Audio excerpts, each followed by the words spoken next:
Hey there, everyone. I appreciate your patience. Sometimes we have a little technical difficulty. Our microphone gives us a hard time sometimes. But anyway, we are here, and today we're going to make the Julie.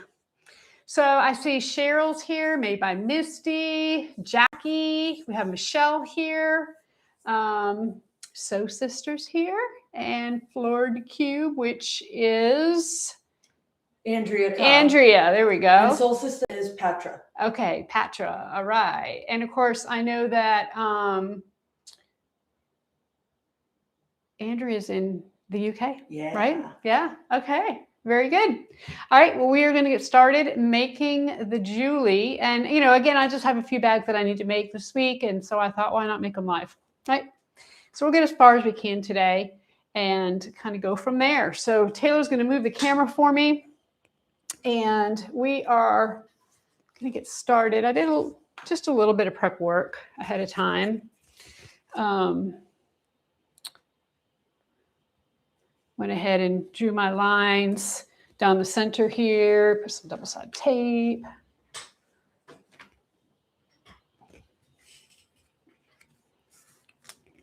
Okay. Do have the pattern here in case I need it, but I think the Julie, I'm good to go. I've made a lot of Julies in my life, I have to say. I think we all have, right? Julie's a very popular pattern. Okay. We good? Robin's here. Hello. Cheryl says hi to you, Taylor. Oh, hi, Cheryl. And everybody else. Yes. I just adore Cheryl. Yes. All right. Now, what I'm using today is some more of our discounted faux. This is our, we call it, I think we call it brick in the color light blue or blue, sky blue, something like that. But, in reality, it's more like a croc pattern. It just doesn't have or alligator pattern, just doesn't have the medallion on it. It's just like like the skin. On the screen, it's hard to tell. I got two different screens here, and the color looks different in both. It's really a beautiful light blue, perfect for summer. Absolutely perfect for summer. Reminder that right now we're cutting kits with it, so the blue isn't available on the website. Ah, okay. But the red and gray are. Okay, so we have it in red, we have it in gray. The blue, we are cutting kits with it, so we took it down because we want to make sure we have enough for the kits we're cutting. We're going to be teaching this in Sacramento, California at Cali Quilt Co. And so this is what we're going to be making. We're going to be making the Sorella I did yesterday in those exact fabrics. And then we're going to be making this Julie in this fabric. And then we're also going to be making a Bircham and purple ostrich with black handle, which may go live and do that tomorrow. And then we're doing a lavender Simply Classic clutch with real Italian lambskin leather. And I just did a Simply Classic clutch. Y'all don't want to see me do that again, do you? Or do you? Either way, I can do it if you want me to, because I haven't made it yet. Bye. Okay, bye. So Taylor's leaving momentarily. So Valerie says, hi, great, again, see you. She's from the UK. Okay, so you're not the only one, Valerie. We also have Andrea here, both from the UK. And I think you're about, 5 hours ahead of us, if I am correct? I think when we were in Italy, we were 6, so maybe the UK's 5. I actually have a niece in the UK right now. She's going to the London School of Business, getting her master's degree. So we were planning on visiting her this year, and yeah, we had a couple life instant things that have changed. We typically travel with my sister-in-law and brother. A lot of you may know Janet, Yankee Girl Leather, but they just moved to Sacramento. So anyway, long story short, it's going to be very difficult for them to travel this year, and it's their daughter. So we're going to wait, and we're going to probably travel maybe in 2027 to Europe we'll come to the UK. We'll probably go back to Italy and maybe Germany. I don't know. We'll see. 5 hours. Yep. Valerie says 5 hours. All right. So what I'm doing now is just making my handles. And then I'm going to also do the strap connectors. So I went ahead and drew the line down this already as well. I'm going to fold it to the center. Oh, Marcia from Trinidad is here. Wow. So I actually, okay, years ago, I actually took some classes and did a little bit of schooling on home deck sewing. Okay, so slip covers, window treatments, a little bit of upholstery with headboards, that type of thing. And the school that I went to was the Custom Home Furnishings Academy in North Carolina. It's just outside of Charlotte. And it was really fabulous. You go and there may be, 5 people in the class, and it was just great. So anyway, the reason why I'm telling you all this is because one of the classes I took, there was a lady from Trinidad there, and her mother worked in the factories making clothing there.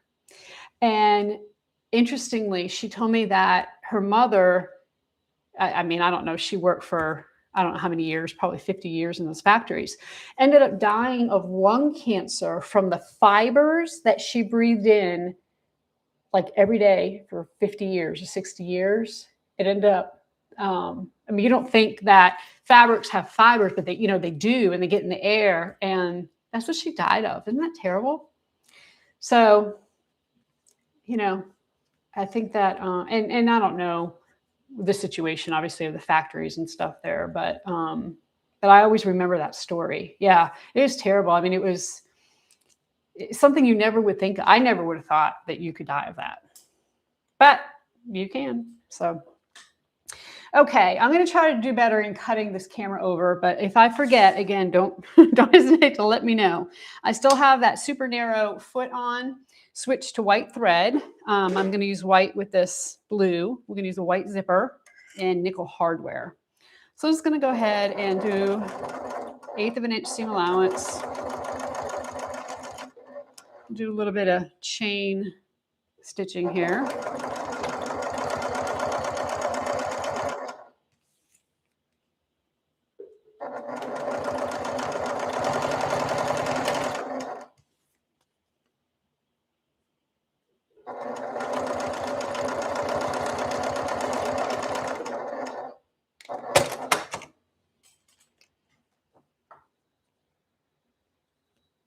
So Marcia says my mother works your mother worked in a shoe factory. Yeah.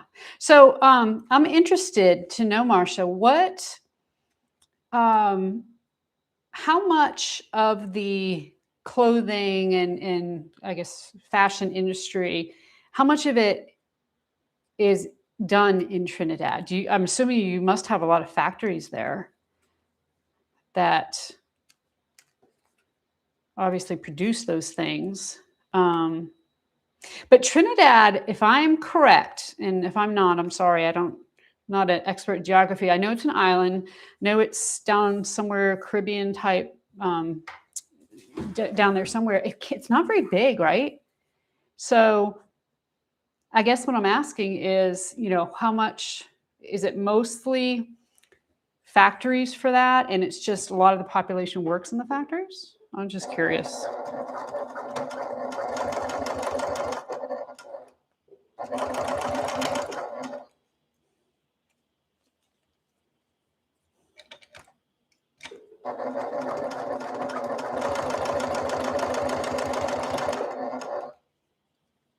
And I'd also like to know if you're sewing today. What are you sewing?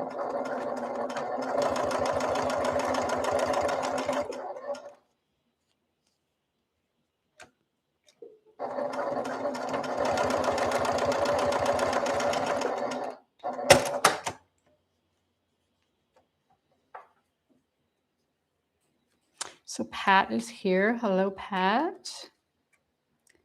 And Evelyn is here. Pat says she's thinking of you, Evelyn. I hope that doesn't mean you've had a tragedy in your life, but if you have, then we're thinking of you too. Unfortunately, a lot of that happens around life. Unfortunately, life can be very cruel.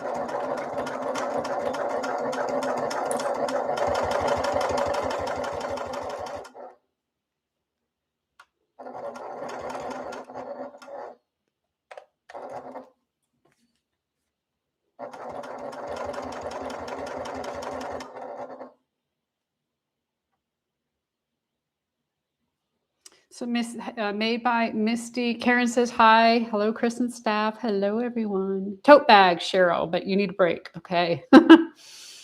Made by Misty. Unfortunately, the only thing I'm stitching together right now is a spreadsheet. Oh, yuck. Lydia, hi, y'all. Can't really talk. Wednesday is meeting day. Oh, okay. Andrea says, sewing a Julie. Hey, how about that?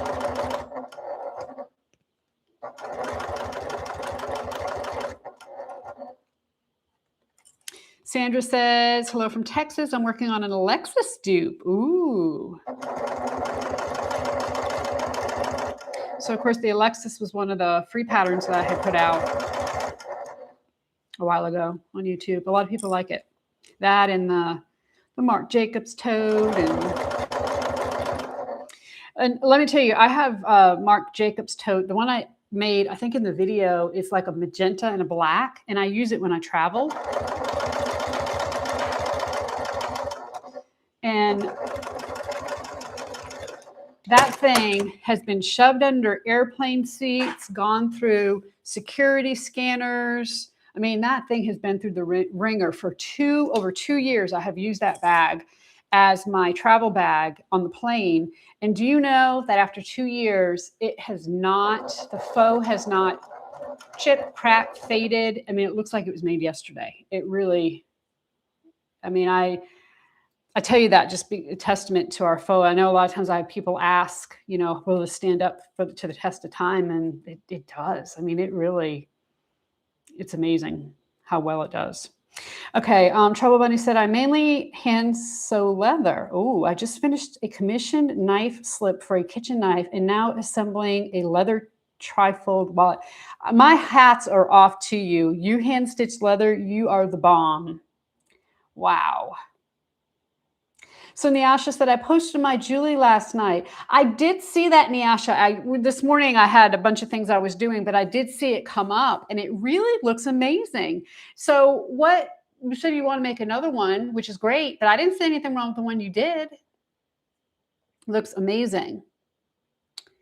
So we have Rip It and So On. Howdy from Austin, Texas. Quilting today, trying to get my bag sojo back. Yep. We have Trisha working on the Louis Vuitton tote dupe. Cheryl says your faux is fantastic. Thank you. Marcia, there were a lot of large factories when I was a child, but now smaller designers are more common along with outsourced contractors. That is interesting. Wow. That's the kind of stuff like when we talk about history. Sorry, I need to be sewing. When we talk about history on the Bagmakers Workroom, that's the kind of stuff I'm interested in, like the history of all that. Oh, Nyasha, your pockets are on the side, not on the front. Yep. So the bottom, I see you put the bottom on backwards. That's all right. Saving all my income from commission leather jobs to get a sewing machine to start making bags. How much do you think I should have to get my first machine? Any recommendations? So obviously a industrial machine is something I would recommend. I sew with a console and I had purchased my console. I bet you I've had it for at least 20 years. Purchased it when I was doing a lot of home deck sewing. So it really wasn't purchased for bag making, but it's turned into my bag making machine. I mean, it's really a great machine. But I can't remember, I'm not sure where you live, contact Sunny sewing machine. The main thing you want to make sure of is that you have a compound walking foot. And I would suggest buying a cylinder arm machine that you can add a flatbed attachment to, because then you have the best of both worlds. You don't have to buy two separate machines.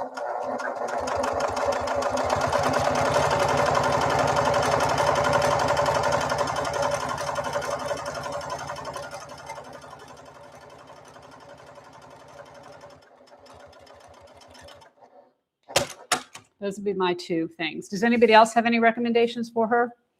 And what, if you do, what kind of machines are all of you sewing with? You know, I have my Tech Sew as well. That's my cylinder arm machine. Love that. But I tend to go to it mostly for top stitching and curvy things more than anything else. Do you have any patterns you suggest for hand sewn leather bags?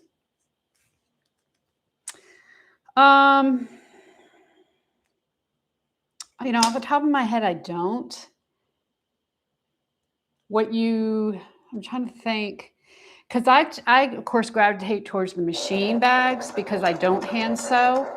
I know a lot of the leather stores out there, like the Tandies and the Springfield Leathers and, you know, Rocky Mountain Leather probably have hand stitched patterns. So I would check those first. And then I don't know if any of you have ever tried a Babylon leather bag. Those are really good if you've never done it before, because all the holes are in there for you already. And so it just kind of gets you used to the hand stitching detail. And I've tried one and decided I didn't like it. Okay. So, I mean, it kind of lets you, for a very minimal cost, without having to invest in a lot of tools, lets you kind of experience hand stitching and see if it's something you want to continue with. All right, we have Allison here from Australia. Yeah, your Julie's a design feature. I gotcha. Absolutely.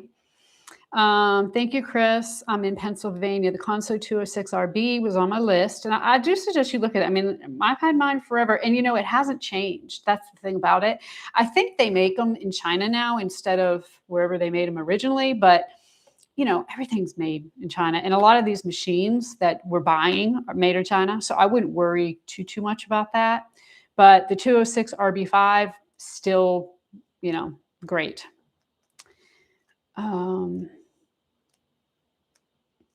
The Netherlands. My gosh, we're worldwide today. We have Australia, England, and the Netherlands, or the UK and then the Netherlands. Fantastic.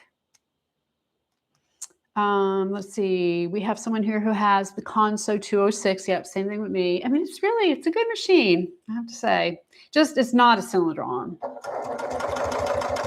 And once you have to top stitch a small bag like the Bircham, you're going to wish you had a cylinder arm. That's going to be the only thing.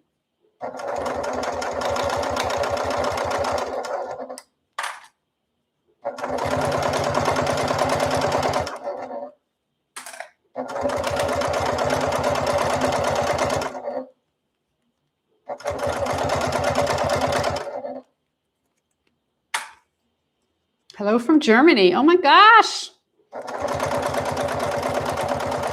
We are really hitting all areas of the world today.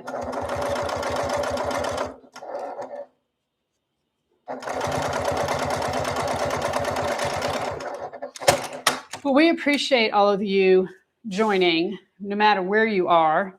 But I know it's a little more difficult when you're not in the US, because obviously the time zones are so different. So, and even in the US, right? We've got 3 time zones. So we appreciate you. Thank you. Thank you.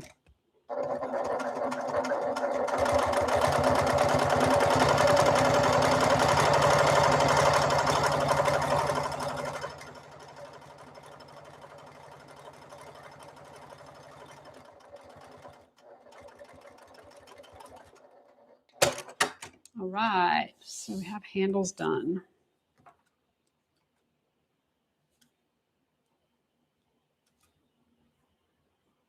All right, so we're going to put 2 handles and our little strap connectors. Put these aside for just a second. And we are going to start on the exterior. So Jessica says she's busy skiving leather with my Sharfix skiver. Okay. Andrea has a HD9, but I'm considering the Baby Lock. I guess Imagine. Is that what that is? Or is it Hagane? I don't know that when you get into these straight stitch machines, I'm not sure one is necessarily any better than another. Try it if you can first. I am going to be getting at some point here shortly one of the new Janome HD9s, which is, Bernette. Janome makes Bernette. So essentially it's the same machine as this Bernette. However, the difference is that in the new machine, there is what they're calling what are they calling it? I think it's like a presser foot float button. So you can increase I think what it does is it increases the width underneath your presser foot, like it increases the clearance. You can make it bigger or smaller, which is very helpful in bag making, obviously, because, a lot of times we need that extra space. All right, I'm going to double check my measurements here, because if I go by memory, I may not do it right. Oh, actually, I do the pockets first. Let's do the pockets first. One thing I highly suggest when you make the Julie is to put a T at the top of your main pieces, because these pieces are only, like, the width and the height are only a 1/2 inch difference, and you could get it backwards accidentally. So I always, even when I do it, I always put a T up here for top. And then I also have my middle pocket piece and my middle base piece, and I also put T for top there, because on these pieces, you've got, when you put your stabilizer on, you have like 1 inch here and you only have a 1/2 inch here. The place where the inch is, that's the top. On this piece, the top is where your stabilizer is. Okay, so you see we put T's here also. And when we do kits, we do that too, just so that in class, people are a little more, they know what they're looking for. Okay, so from here, we are going to take our pocket pieces. And you see your pocket is shorter than this is the lining, the pocket lining. And you see it's shorter than the pocket, and that's okay. It's supposed to be that way. So I'm going to wonder put this. Oh my gosh, we have Anne here in the Caribbean. It's a new Baby Lock model. Okay. I didn't realize Baby Lock came out with a new one. Okay, Marsha says she's also a 206 RB fiber. All right. I guess we got a lot of us out there.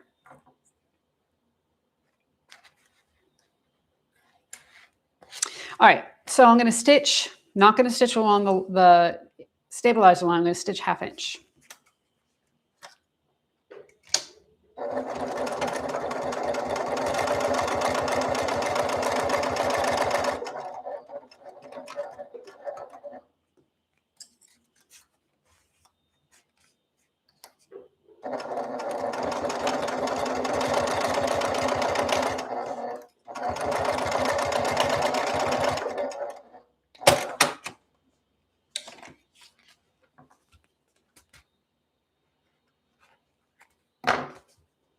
Okay, now when you go to move this, you're going to first open up the pocket, and I'm going to top stitch on the lining.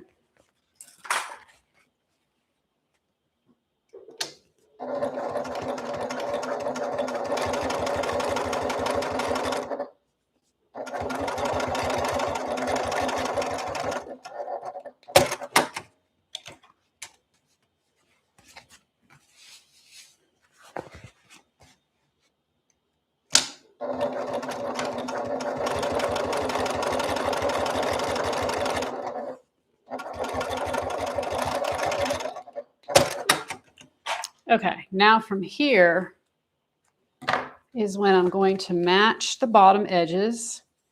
And when you do that, you're basically going to be folding it right along the edge of the stabilizer. Okay, so that's going to give you a nice crisp edge. And I'm going to top stitch right along the top here. Put a few wonder clips to hold this in place.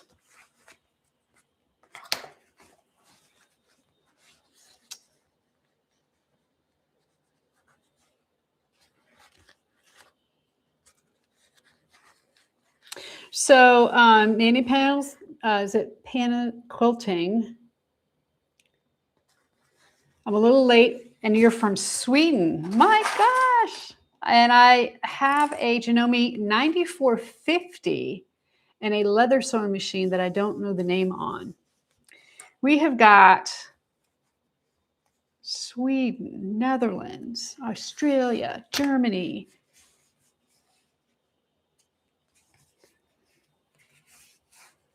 the UK.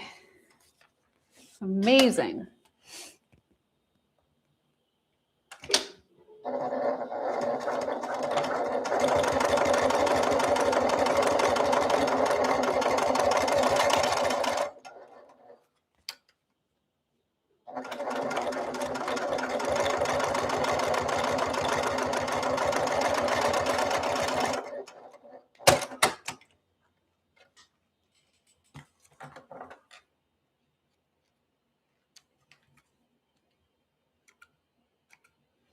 All right. So here's the kind of stuff that this happens to me too. This pocket, you see, this pocket fits perfectly. The ends match. Look at this one. It's off just a tad. You know, it happens. It could either be a cutting issue, cutting the faux or the lining, or it could be me taking a larger or smaller seam allowance. So, you know, if that happens, don't take anything apart. Just cut it off and keep going. It'll be okay. I'm sure most of you know that by now. But I know some new people would probably be upset, or people who are very, very, very, very precise. You know, that's one thing about bag making. It's precise, but it's not like quilting. It's not that precise. If you're off a little, it'll still be okay. All right, I'm going to put my bag tag. I actually remembered to grab one today. I'm going to put it here.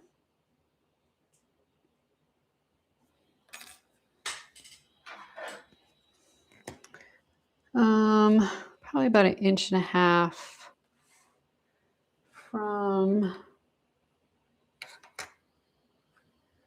and centered. Let me make sure I know where the center is.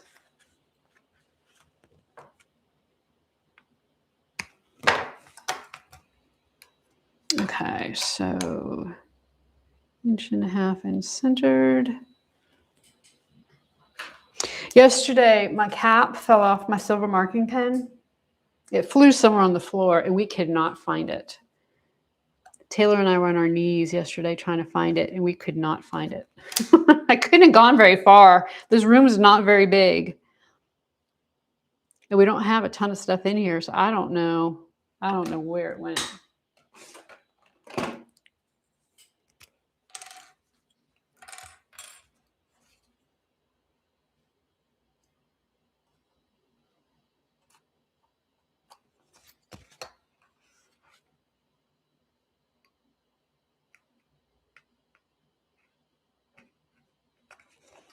All right.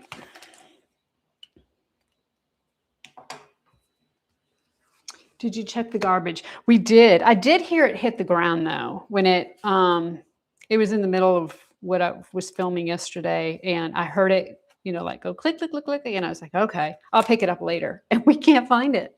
We looked underneath the camera stand. I mean, we have looked everywhere. I'm sure it'll turn up at some point, but yesterday was not the day.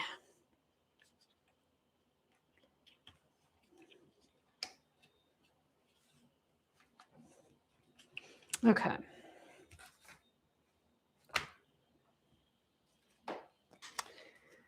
And I like to put double-sided tape on the back.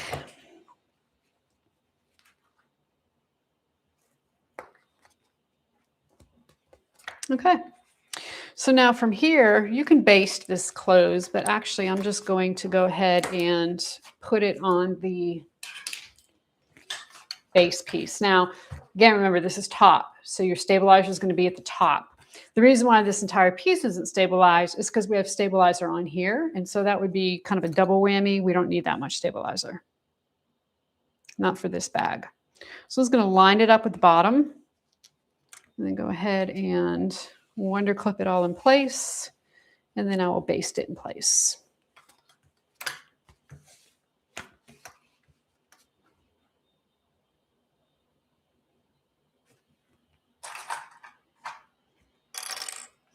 Okay, so Taylor just said it's with her root beer. We have this, she one day at her house got a root beer out of the refrigerator and set it down and went and did whatever. And then she came back and her root beer was gone. And she has searched everywhere. We're talking like this was like over a year ago. She cannot find her root beer. To this day, she cannot find her root beer. So whenever we are missing something goes MIA, we always say it's with her root beer. We really do not know where it is. But she swears she had that root beer. It just, we don't know where it went.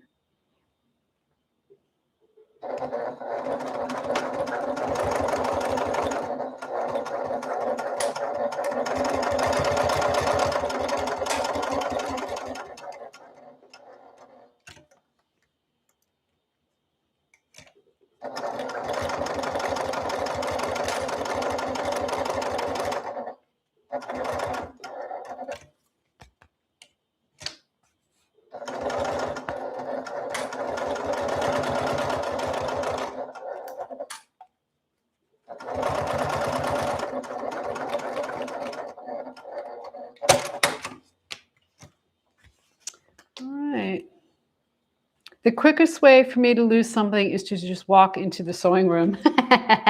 You know, that needs to be a, hey, Taylor, write that down, because that needs to be a saying for like a sticker or a t-shirt or something. I like that.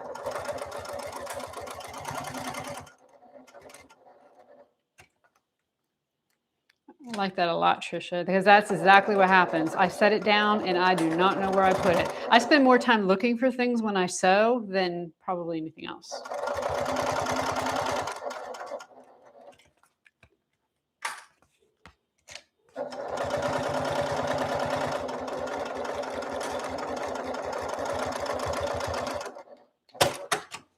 All right.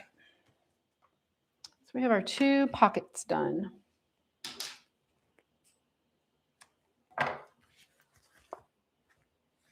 It's so pretty. This lining, it goes perfect with it. This is the, hold on, saffron blue or saffron, no, Harper Blue. Harper Blue is what it's called. And look at how good it goes with this. It's just absolutely beautiful. We love it. Okay, now let me go ahead and mark my main pieces. Let me just double check my pattern for the measurements. Okay, so we are going to measure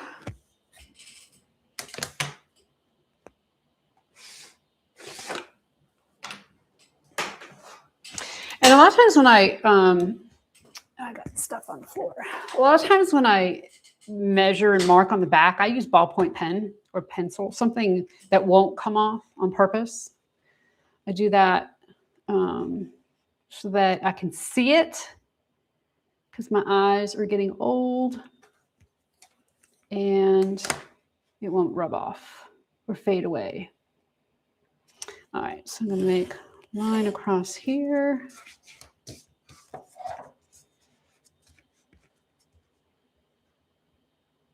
And in a lot of my patterns, I actually have you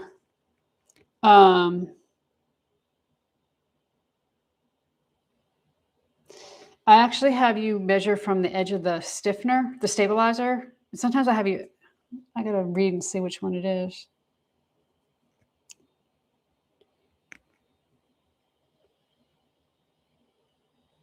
from the top of the piece. Okay, so I just did it from the top of the stabilizer. Let me redraw that line. So that's what I want right there. The Julie was actually one of my very first patterns I ever wrote. Isn't that crazy? The Julie and the Alley B. We don't make enough Alley Bs. We need to make more Alley Bs. Okay, and then I'm going to measure over.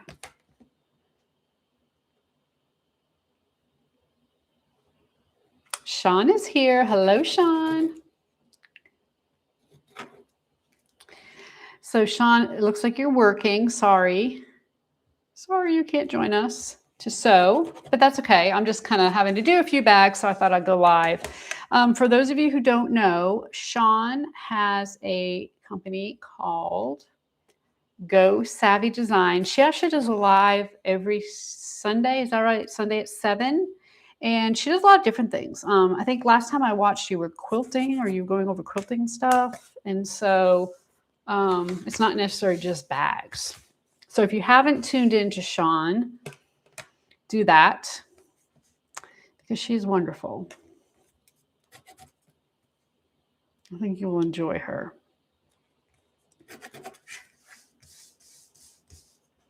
And I was earlier, I was looking, and Barbie from GD Design was cutting out a novella. So she's getting ready to do her subscription box and cut out her novella. Okay, so from here, I'm going to make cuts.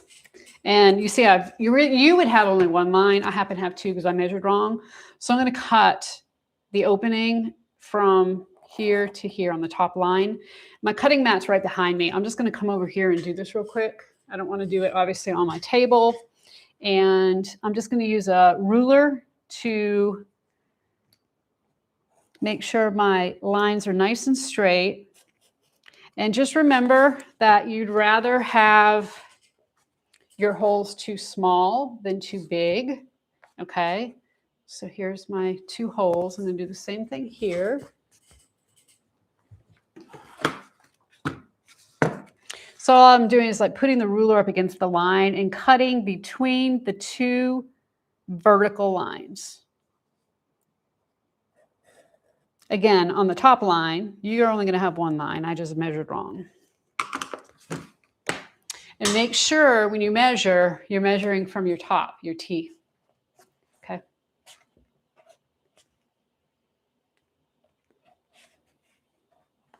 So Sean says yes. Oh, Sunday at 6. I'm sorry. Oh, 6 Central, 7 p.m. Eastern. And you're very welcome. Yeah, I forget.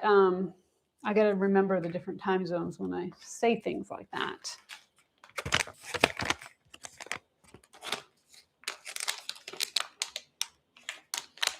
Okay, so we're going to take some rectangle rings. I'm going to go ahead and get these on. All right, when you put these on, what you're going to do is you want to put your strap connector right side with your bag. So I'm going to go ahead and stick this in. You want it tight. So the right side of my connector is against the right side of my bag. I'm going to bring it down so it's about 1 inch behind. And you want to stitch on your strap connector. Okay, don't stitch underneath your strap connector on your bag because you're not going to be able to get this side in. So you're going to stitch on your strap connector. Do not overstitch. And what I mean by that is don't go off your strap connector. I usually try to stay between my top stitch lines. So I'm going to do that on each one.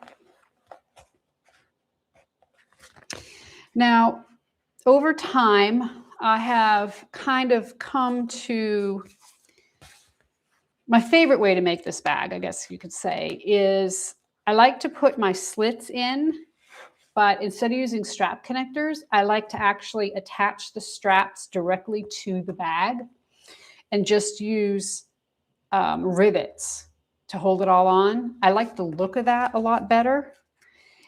a lot of people don't have rivets, don't have the ability to set rivets. So we're still going to use this method, and the method will stay the same in the pattern. But keep that in mind. If you have a rivet press, is you might want to just attach your handles directly to the bag. But don't do it yet, because if you were to attach your handle here like this, which would be what you think, this is actually the side of the bag. So really what needs to happen is you need to put your center on first, and you'd have to attach one this way and then one the other way. Okay, so just keep that in mind. I think I have a hack video on it, so if you want to go back and look at that, you can.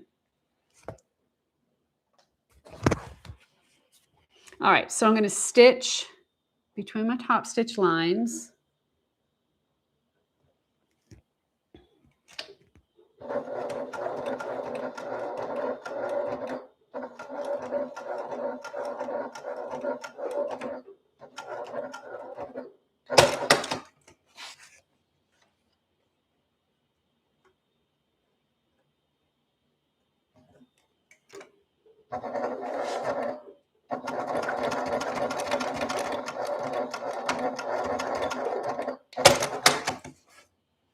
All right, so here's what we have.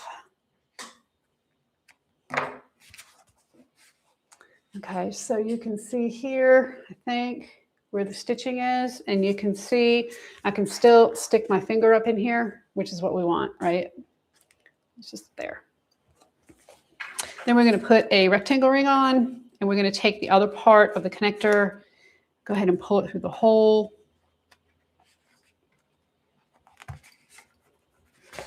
And pull it tight.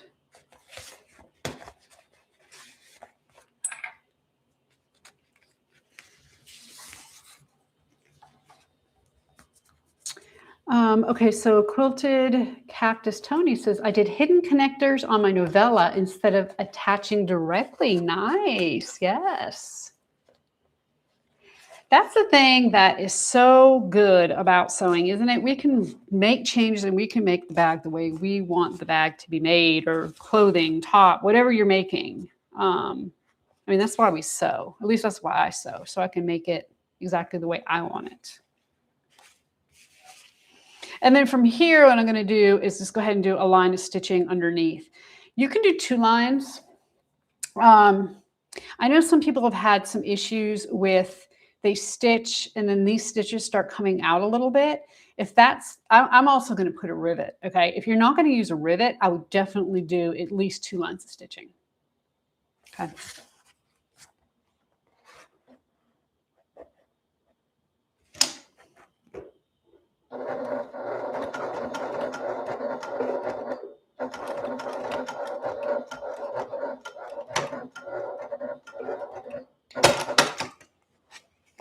And when I do this, I count the stitches. So as I'm going forward, I counted 5 stitches. So therefore I went back 5, and then I just went forward a couple to tack it in. Because I don't want to go beyond.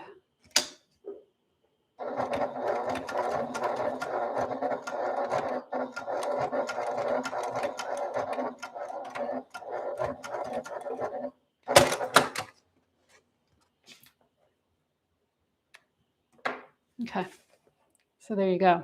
So now from here, I'm just going to go ahead and put a dot. Oops, let me cut you over. I'm going to put a dot with a silver marking pen so that I can put a rivet. And really should measure. Usually do about a 1/2 inch below the stitch line, and of course centered.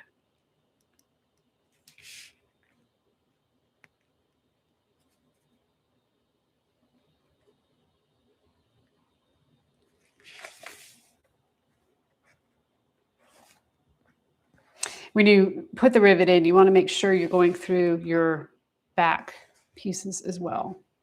And actually, I think a 1/2 inch from the stitch line looks a little low to me. I'm going to bring it up just a tad. I'm going to do more like a 1/4 inch.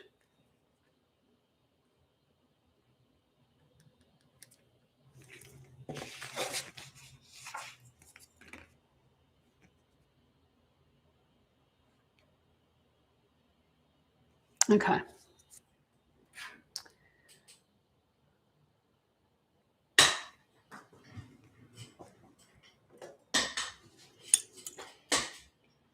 Get my hole punch.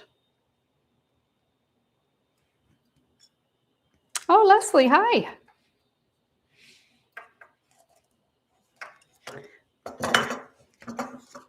Okay, so I'm going to just kind of roll this a little bit so I can get my hole punch in there.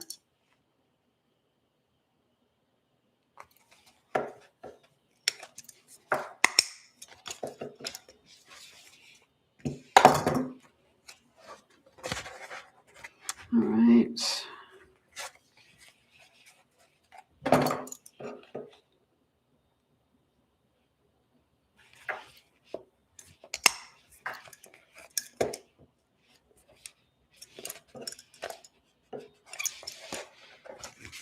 All right, and get some rivets.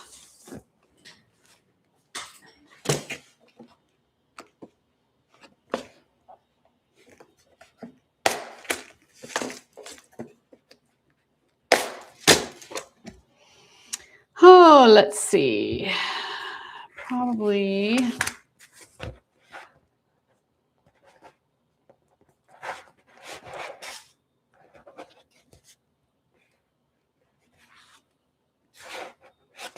So I'm going to use this is an 8mm here.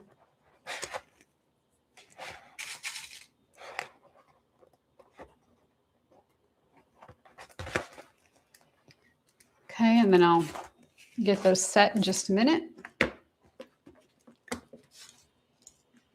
Today, my husband learned that what purse feet are. Now he wants them on his laptop bag that I'm making for him. All right. Sandra says, be careful not to punch a hole in what you roll up. Yes, ask you how you know. I know, it's amazing how we learn things, isn't it? I can promise you that's probably happened to me before.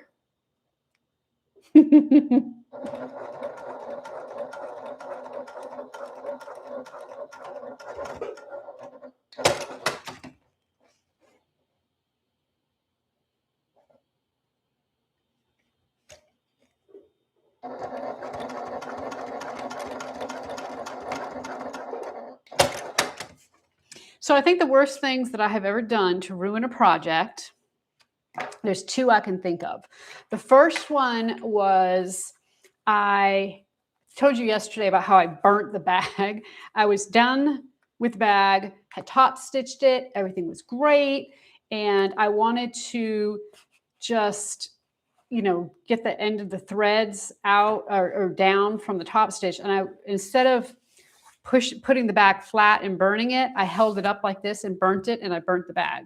Oh my gosh, I was so upset. That's one that was really bad.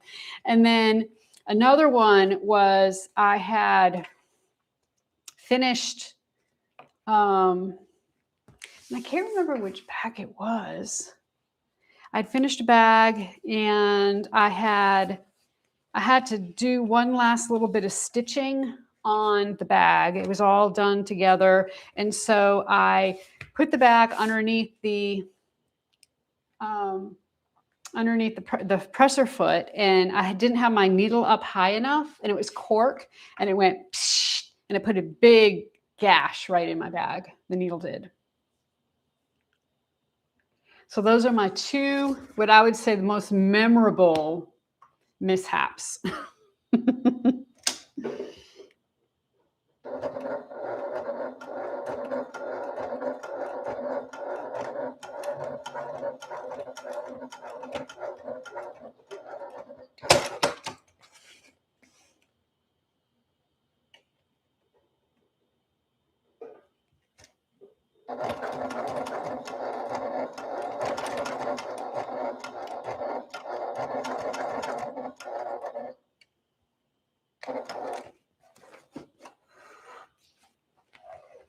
All right.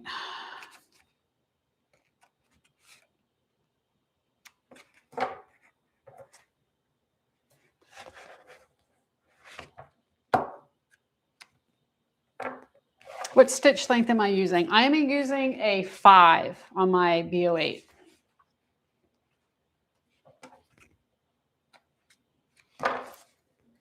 And I pretty much use it for everything. Once in a while, I will reduce it. But, you know, I used to try to reduce it and increase it for construction versus top stitching. And I kept forgetting to turn it back. And so my top stitching wasn't the same all over my bag. And so finally I said, you know what, forget it. I'm just going to keep it the same. So when people ask me why I don't change it, that's the reason. I can't remember to switch it.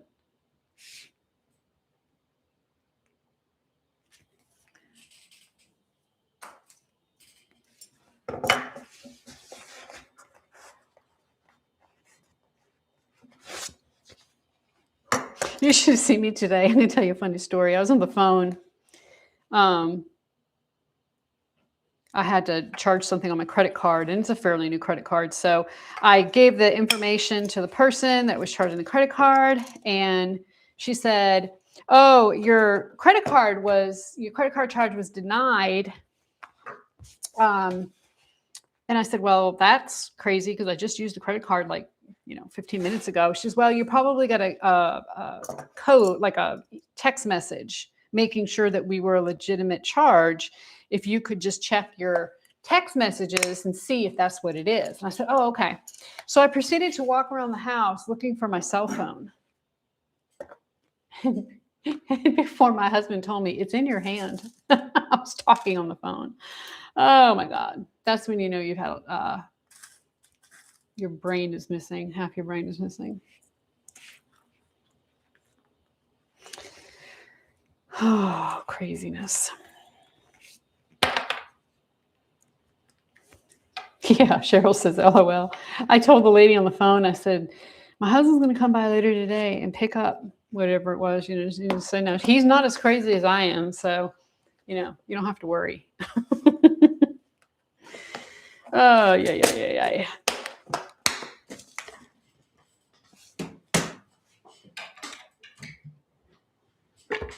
All right, let's get these things set.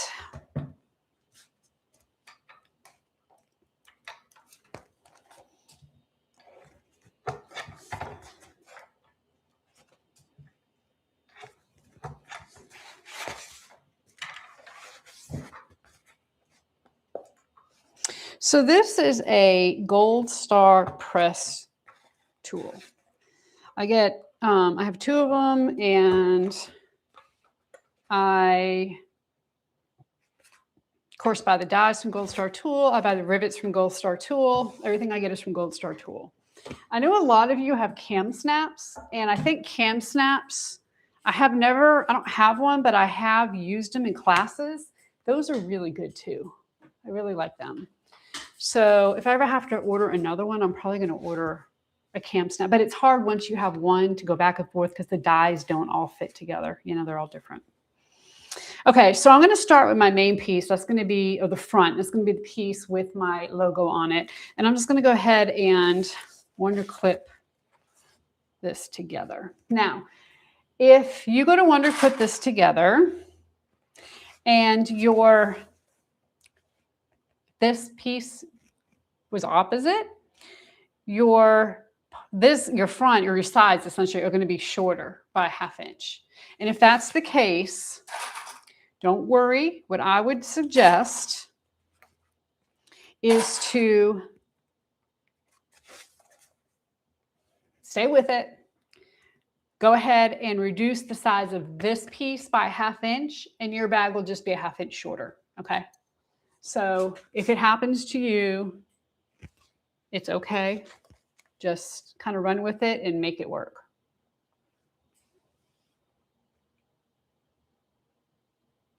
It's wonderful to see how clean and organized your table is while sewing a project. Well, thank you. I do usually try to keep my sewing area clean itself. Now, the table on the side might be a little bit of a different story.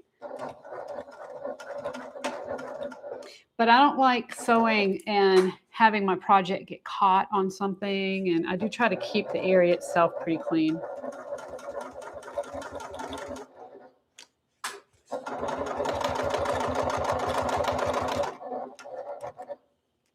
And of course, when I'm sewing live, you know, I've got my computer here and I've got a couple of things that I don't have all the time that take up space.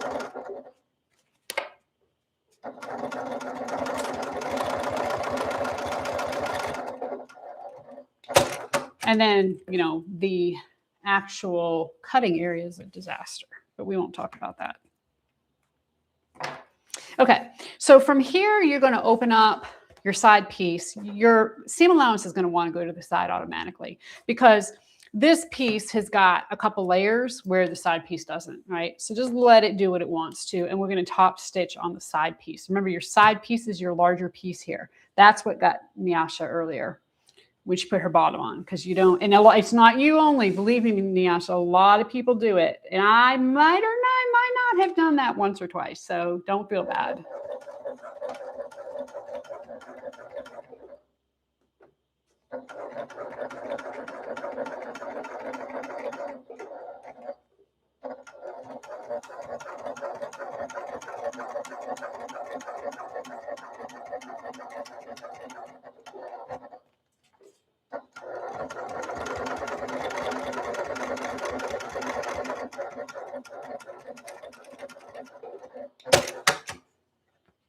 All right, so pretty.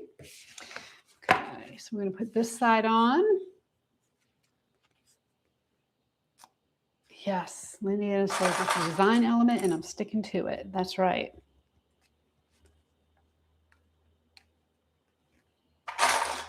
Okay, Taylor's reminding everybody to hit the thumbs up button, please. We appreciate it.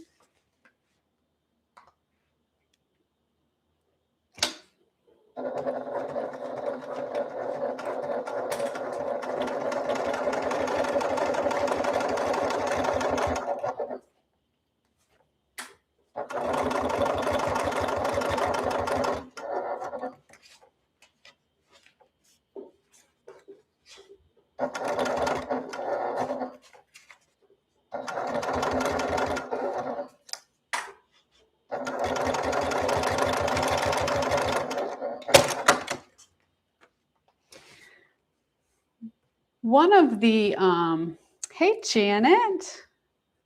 So Janet's here. Janet is my sister-in-law. She's the one I was telling you earlier, just moved to Sacramento. What are you doing today, Janet?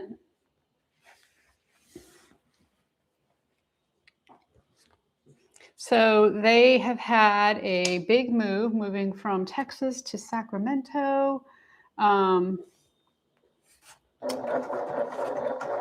I hope everything is going well. I haven't talked to you in a couple days.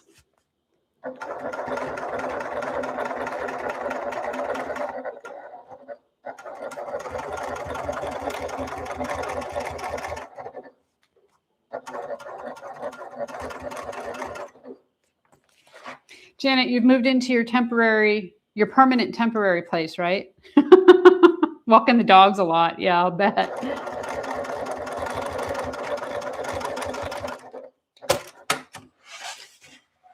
Okay. Janet, you're sewing? How are you sewing? I thought you packed up all your sewing machines. Okay, so now that we have the kind of front done here, we're going to add the back. So I'm going to go ahead and wonder clip this in place. I'm going to do the same thing.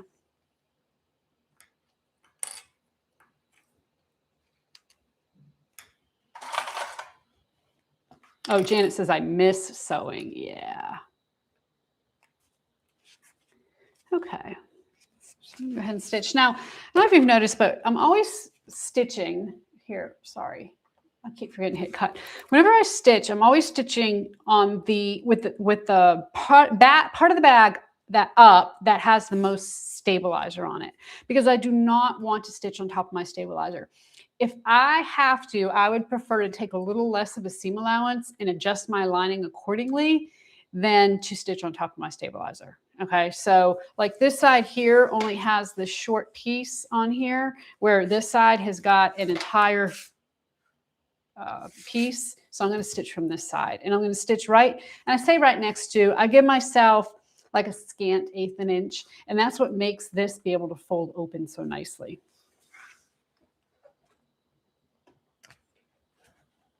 All right.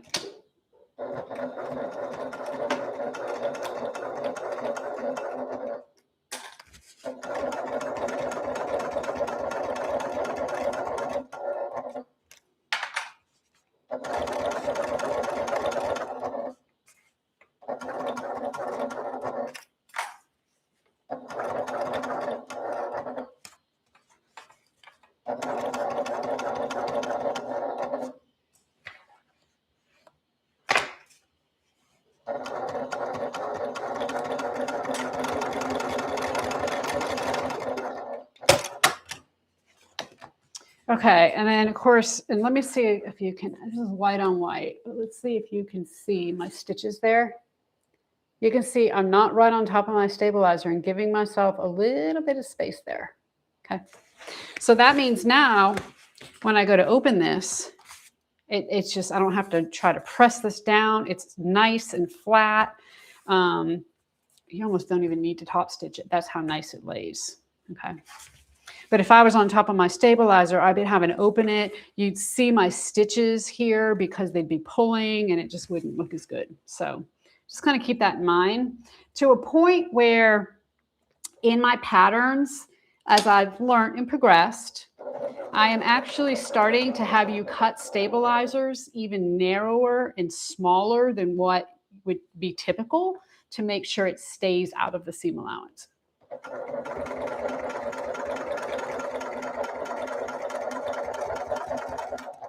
That's how important I think it is.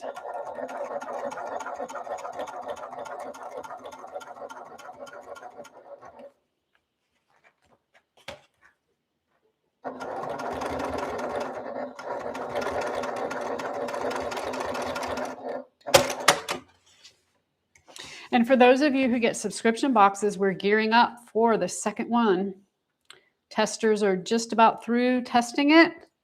And then we've already got a lot of the boxes put together and we'll be getting those out before long.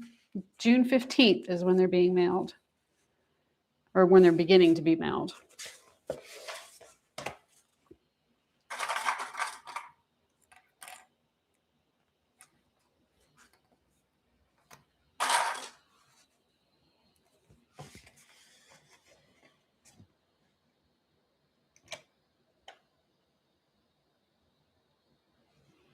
Janet typically tests for me, but she wasn't able to do it. So with her moving, but that's okay.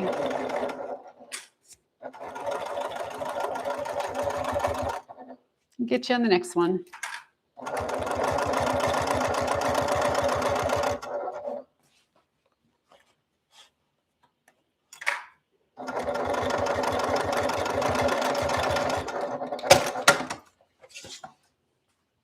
And I don't know if you've ever, if you're paying attention to the tester photos, obviously we have Cheryl here as well. Cheryl's a tester, Janet's a tester.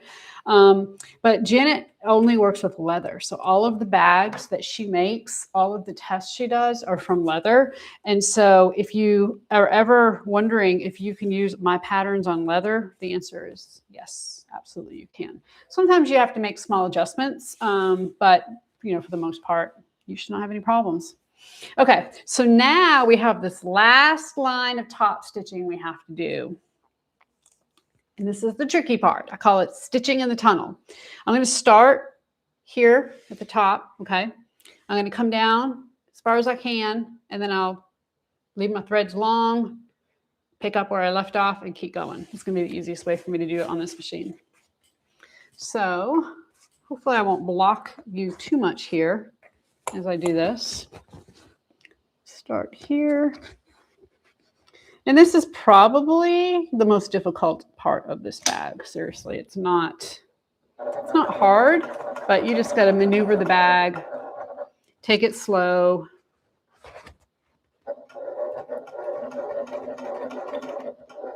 If you feel like you can't do it for whatever reason, maybe your machine just doesn't have enough clearance, then don't top stitch the two back seams. You maybe just top stitch the front.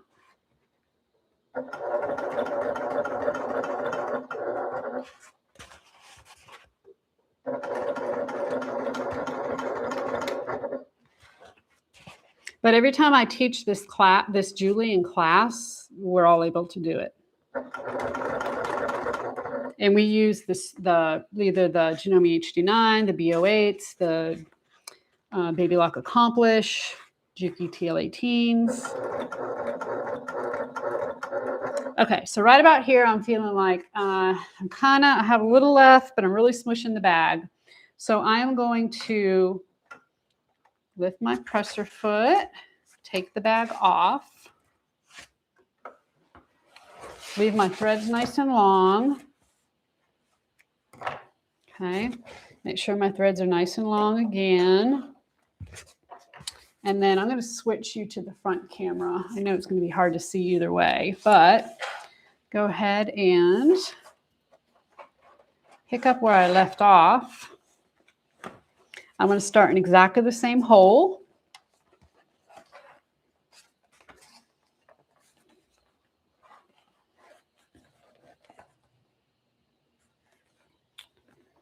Okay, let's see.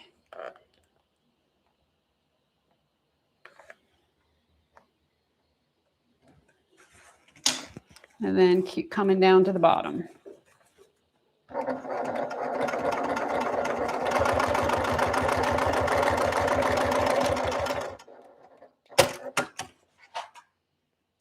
All right. I'm just going to pull these threads through to the back and tie these off.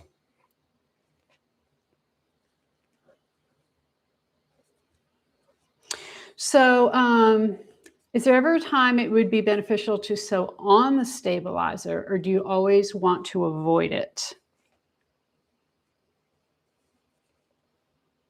I'm trying to think if there is a time. I cannot think of a time. We have a bag, leather clasp bag, and it's called the Lacy. We're not stitching on it, but we do put the stabilizer to the end there because we are punching holes and then we're lacing the bag together.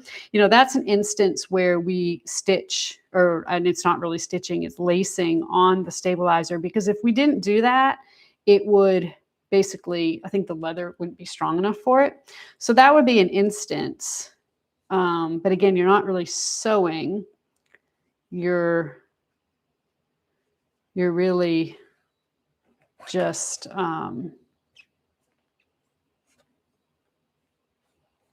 lacing. I can't think of a time. Can anybody else? Do any of you have any feedback on that? Oh shoot. I pulled up the wrong thread. Ooh, I don't know if I have a needle here.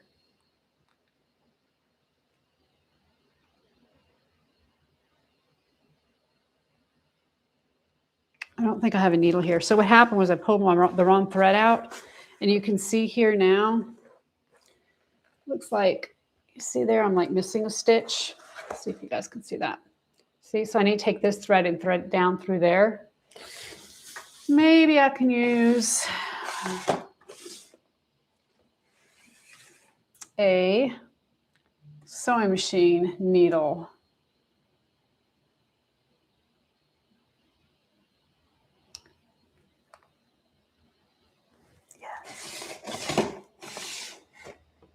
Let's see if I can find a sewing machine needle.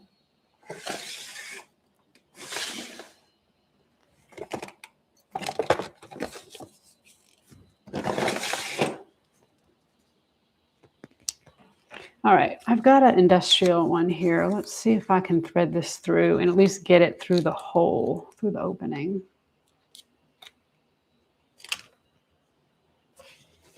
So, you know, sometimes things happen and you just got to make it work. So that's what I'm going to do. So I'm going to take this, I'm going to thread it through. Normally I would take a regular hand needle. And then I'm just going to put it in the next hole, match it up. Let's see.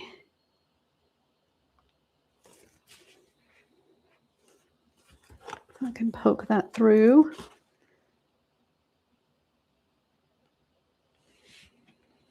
And if I can at least get it past the eye of the needle, then I can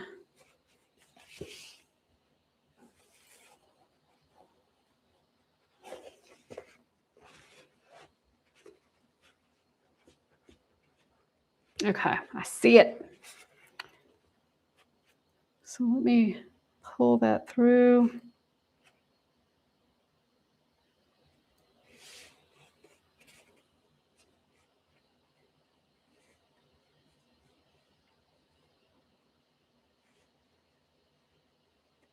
So Janet says, you sew over the stabilizer when you put exterior pockets on. Yeah, that's true.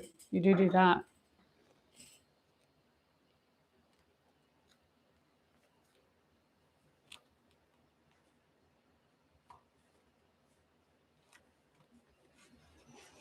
Okay.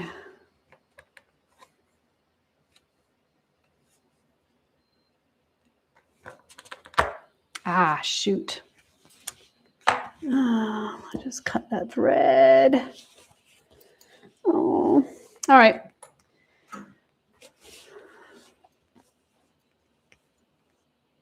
So what I'm going to do is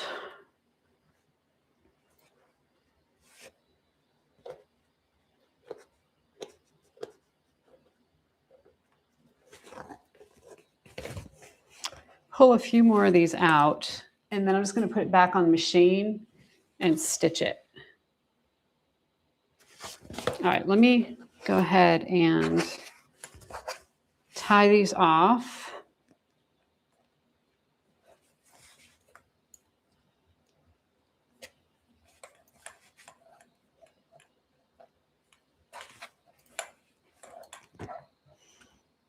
And then let me just show you what I'm dealing with here.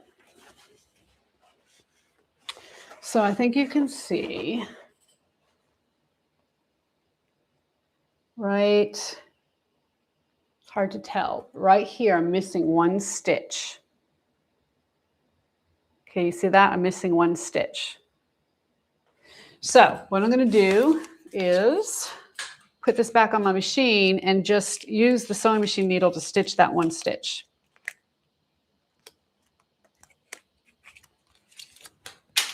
All right.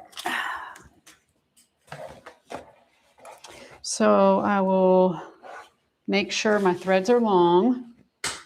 So I'm going to go ahead and pull my bobbin thread up. So what would you do in this situation? So of course, like I said, I would normally have a hand needle and I would just use that to, push it down. It'd be easy enough. I don't have it with me. So if that was the case, do you have any other suggestions? Now I got to find out which one it was. Hold on. This one. Because I think that situations like this is when we learn the most, right, from each other. All right, I'm going to cut you back to the front so you can kind of sort of see what I'm doing. Get this in. And I'm going to go down in the hole.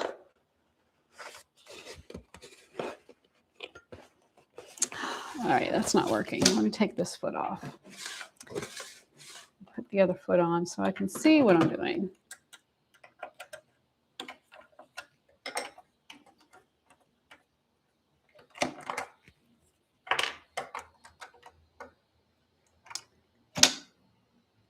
Yep, we all do things we got to figure out. That's how we get better. That's what makes our skills improve. Is instead of giving up, we make it work. Okay, so I'm going to stick this back on. So I put this foot on so I could see where the hole is.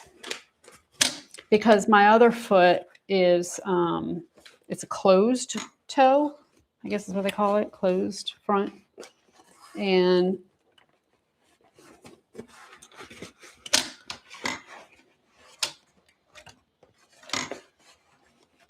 there we go. Okay, now I can see. All right, so I'm in one hole. I'm going to go ahead and stitch to the other hole. And then I'm going to lift this up, pull this out.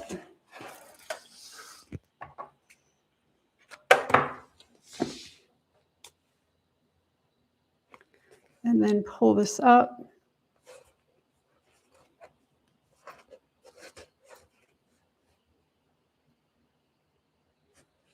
And then tie these two off.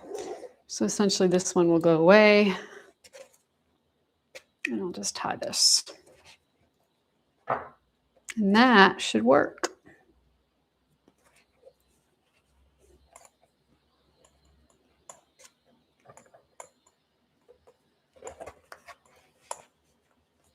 So Leslie says, oh, so you guys are talking, you and Taylor. Okay, so now from the front,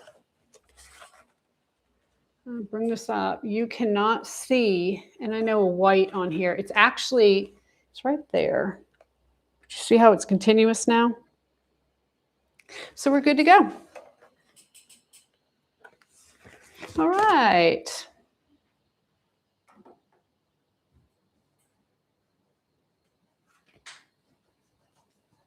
So the next part of this process is putting the bottom on. Now, this is where people, if somebody's going to go wrong, this is probably where they're going to go wrong. So I'm going to find the centers of all of the bottom edges here. And then I'm going to, Cheryl says, great job, thanks. It's not the first time. Find the center here. I had already found the center here because that's where my bag tag is. I'm going to do the same thing here. Go ahead and find the center.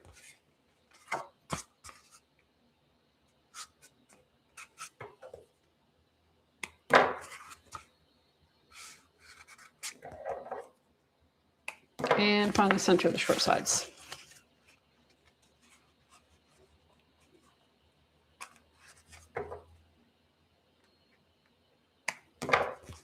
Julie, Leslie says she's made a dozen Julies. I swear we all have. I mean, it's amazing to me how this pattern just continues to, stand the test of time and sell. And it doesn't matter what new patterns I come out with. This Julie is an oldie but a goodie. Okay, here's the thing. A lot of people want to automatically put the bag this way because this is the bigger piece and they think this is the front or the back. But that's not the case. You got to fold it. And this is the front and or back. So when you put this bottom piece on, the long section is what is going to match up with that piece there. Okay. So I'm going to go ahead and wonder clip in place.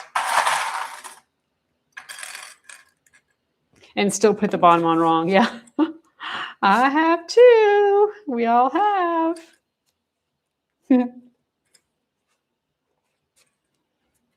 Okay, now I'm going to start by stitching this on. I'm actually going to, let me go ahead and put this on. When you stitch this on, like I said, we don't want to stitch on our stabilizer, right? That's the one thing we don't want to do. So I'm going to make sure that I give myself a little leeway there. And then I'm going to go beyond the stabilizer as I stitch the sides. So here, let me show you what I'm talking about. So I'm going to start, I don't want to stitch all the way to the end of this piece, to the end of the bottom. Okay, just what I don't want to do. I don't want to come all the way to the bottom here.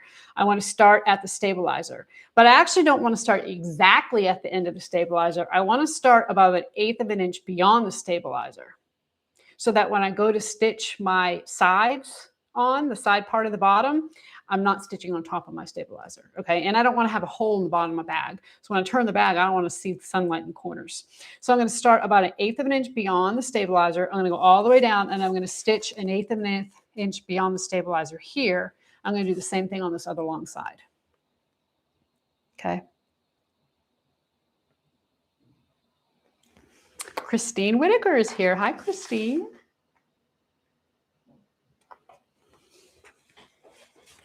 So does anyone know where I can find my video on installing decorative magnets? Taylor can probably help you with that. don't remember it right off the top of my head. Now, if you need to, let me just back up for 1 second.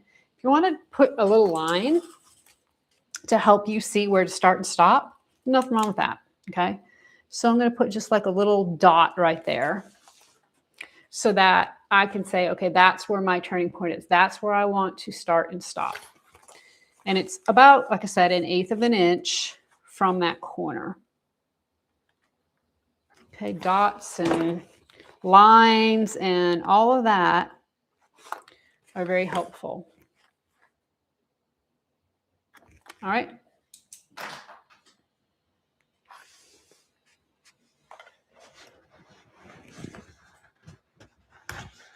All right, so let me cut over. I'm going to start right there on my dot.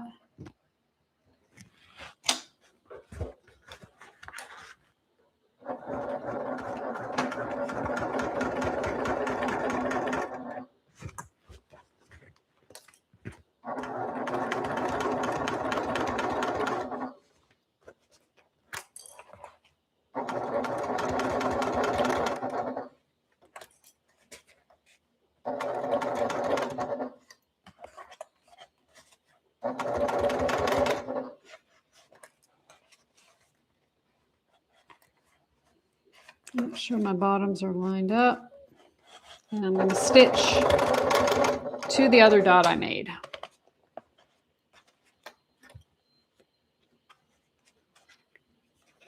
All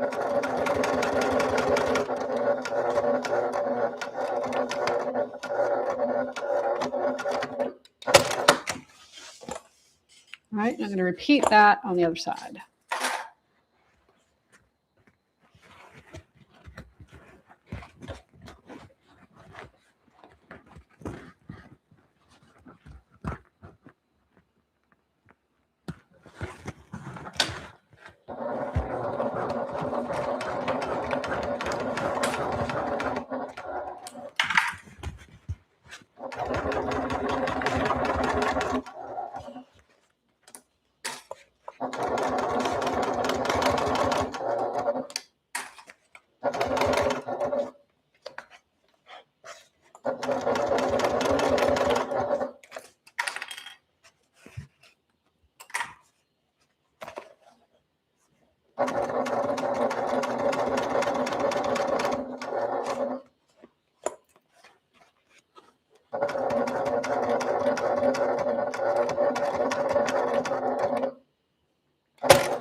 All right.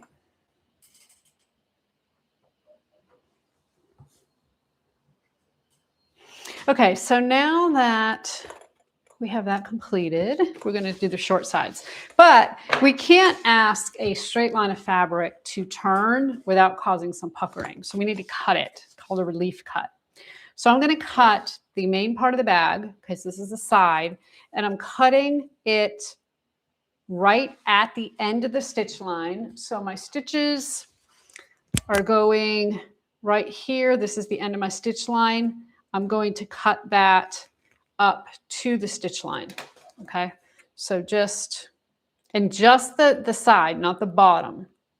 So I cut to the stitch line, and you can see I still have my bottom here whole. So I'm going to do that on each of the 4 corners.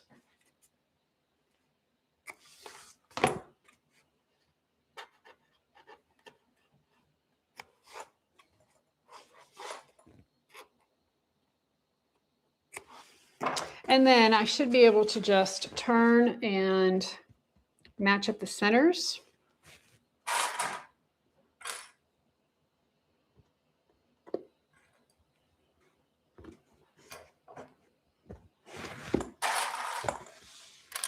I'll do it here as well.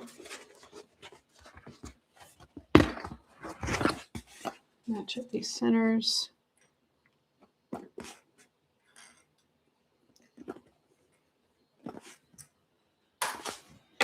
And now when I have the bag flat, you can see I have these little corners here, okay? Basically, that's what I did, is I just cut so that I could get a nice 90-degree half-inch cutout. So now I'm going to stitch, picking up where I left off, all the way to the other side, picking up where I left off. I'm going to stitch with the bag up on the bed of the machine. And I'm just going to kind of push this down, lay it flat, and then stitch.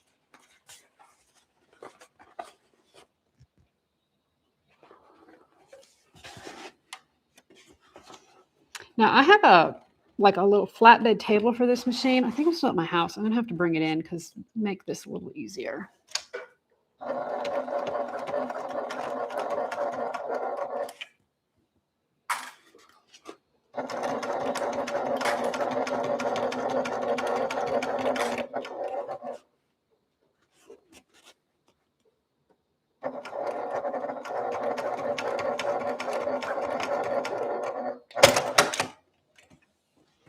All right, and do the same thing over here on this side.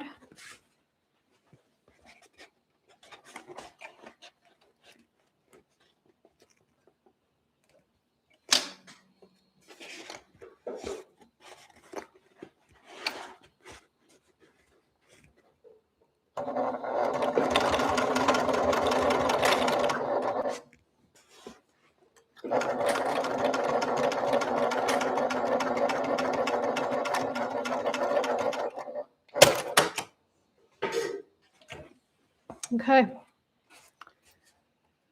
Good to go. So I always like to peek in, make sure I don't see any sunlight anywhere, make sure my corners are nice and stitched. I'm going to trim these back, especially here where the pockets are.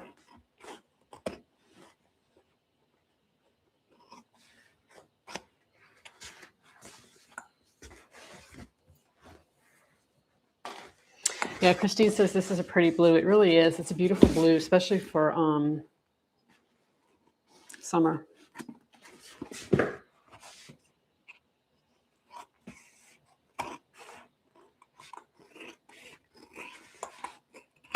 So I had made the Julie in this blue a long time ago. If you look back, you'll probably find the hack video for it where I cinched the sides and I used this faux. And I actually gave it to my sister-in-law. And I think she still uses it to this day. She loves it. She's like, that's one of my favorite bags. And she has regular Julies too, but she likes the cinched one.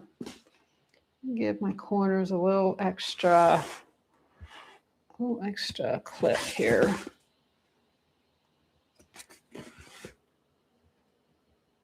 Okay. So we can now turn the bag.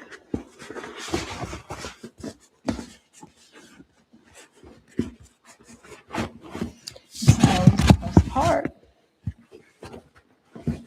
So if you are in Sacramento and you're going to be at Cali Quilt Co. and we'll be attending the classes there, you can watch me make the bags ahead of time. That's kind of cool. These are the bags that are headed that way.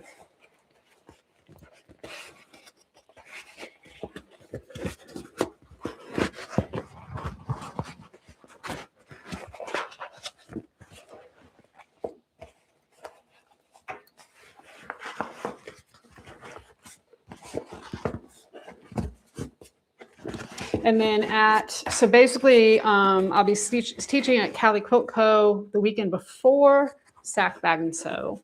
And then, of course, we'll be at Sack Bag and Sew. And at Sack Bag and Sew, we're doing the Kaplan, the Roseanne, the Eva, small version of the Eva. We are going to do a new kind of little companion pattern and manipulating leather class. And what else? Oh, a couple of lectures, like how to price your bags to sell, how to dupe your dream bag. That would be fun. So if you are in Sacramento, if you're going to Sack Bag and Sew, make sure you check out that schedule. Or if you're not and you want to take a class at Cali Quilt Co., we can make this bag. Okay, so there you go. So pretty. All right, so we're going to set this aside, and the next thing I want to work on is the zipper placket.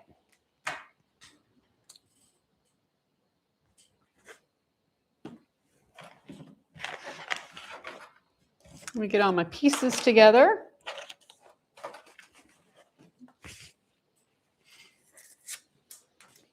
Zipper placket.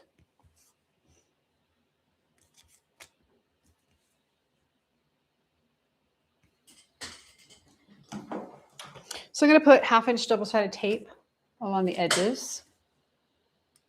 Leslie says, I like the cinch. I love the cinch version. Made 3 of them as requested for Christmas gift for my nieces. Yeah, that cinched version is really cool. I can't remember what it was after. It might have been like after a Patricia Nash bag. Yeah, I don't remember exactly. It's hard for me to keep up with all this stuff sometimes.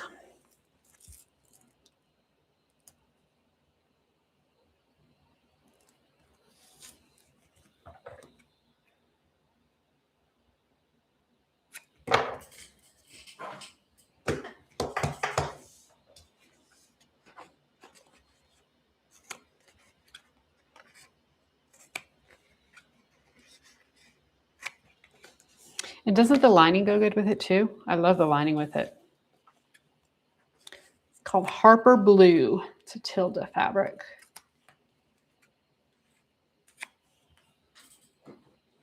All right, so I'm going to peel the backing off of both sides of one of the main pieces, fold it over 1/2 inch. Now you can measure. I'm just gonna use the double-sided tape as kind of a guide. I can kind of feel where it is.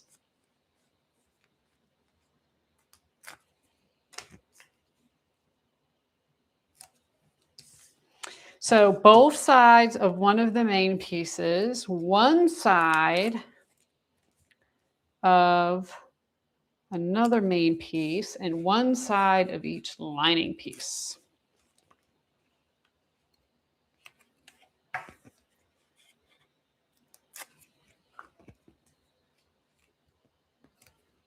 Okay, now I'm going to use some 1/8 of an inch double-sided tape, and I'm going to put it along one long edge of each of these pieces.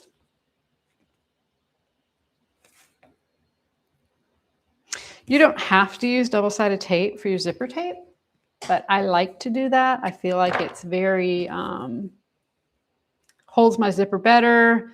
I don't tend to get, sometimes I still get wavy zippers, but not very often. It just helps keep everything in place, eliminates the need for a gazillion wonder clips.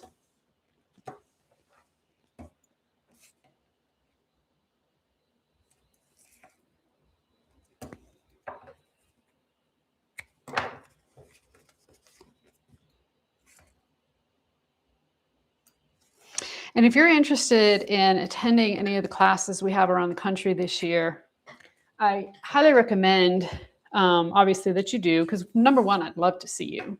But also, we prepare all of the kits, and we are very particular about preparing the kits.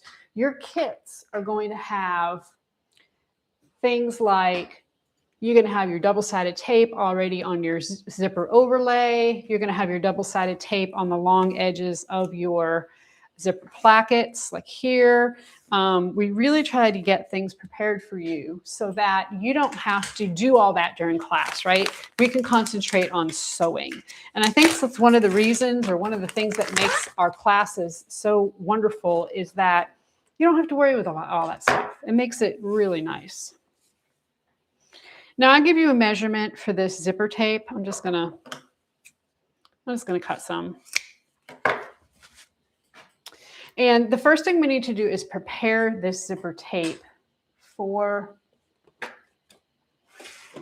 sewing. And this is the one place I use pins. I don't think I have any pins, so we're gonna have to figure that out. I obviously still need to bring, Taylor, if you can make me a note if you're watching, to remind me to bring pins and my my table for my B08. That would be wonderful. Oh, Sandra's, you're going to be in Louisiana. All right.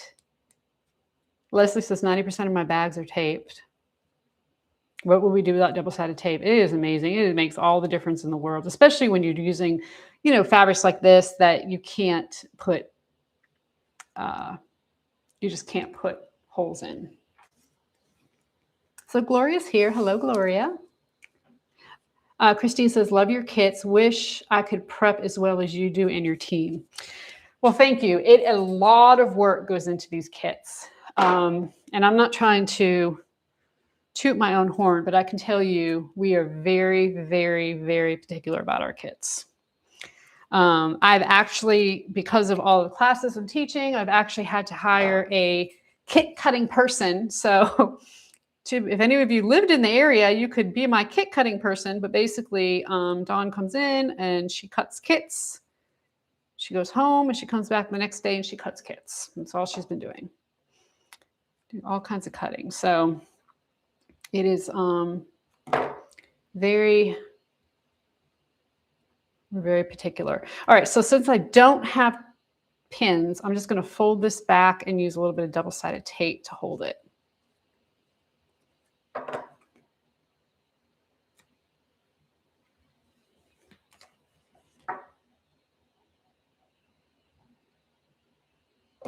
Where'd it go? Oh, on my finger. All right. So this is less than ideal, but it'll work.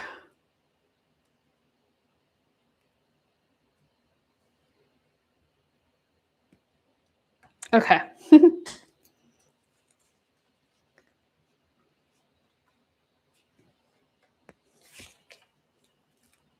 So again, normally I would pin this. Just going to use the double-sided tape. And now what I'm going to do is just stitch in the seam allowance to hold all of this in place.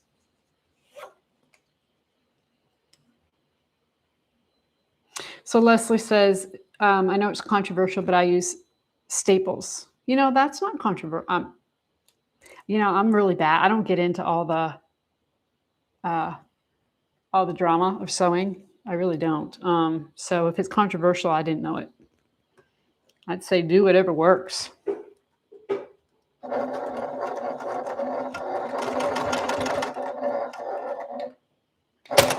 think that's a great idea. Now, one thing I always do is make sure my zipper tape's towards the back. I don't ever try to come at this from the front.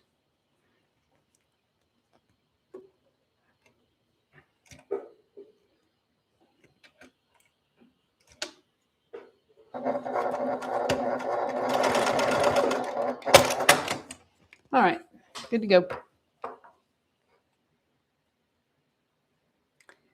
I fake it till I make it. Ooh, I like that too. Fake it till I make it. Taylor, you might want to write that one down too. I like that. Okay. I use a lighter and melt the end of the zipper tape. Yeah, that's a good idea too, Janet. I didn't think about that. See, you guys are so good. Okay, so the piece that has, let me cut you over. The piece that has the two ends that are already folded in, that's where we're going to start. I'm going to go ahead and remove the double-sided tape.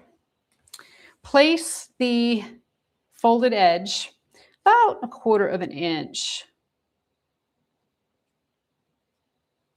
beyond the end here. Okay, so I'm just going to, let me lay the rest of this down and then I'll show that to you.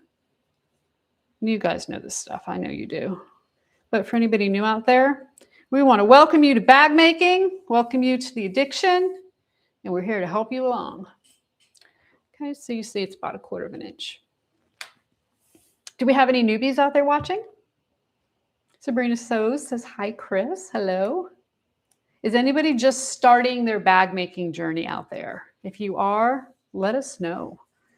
We would love to welcome you to the community. And I tell you, our Facebook group is fantastic. I would highly suggest you join that. There's so much inspiration there.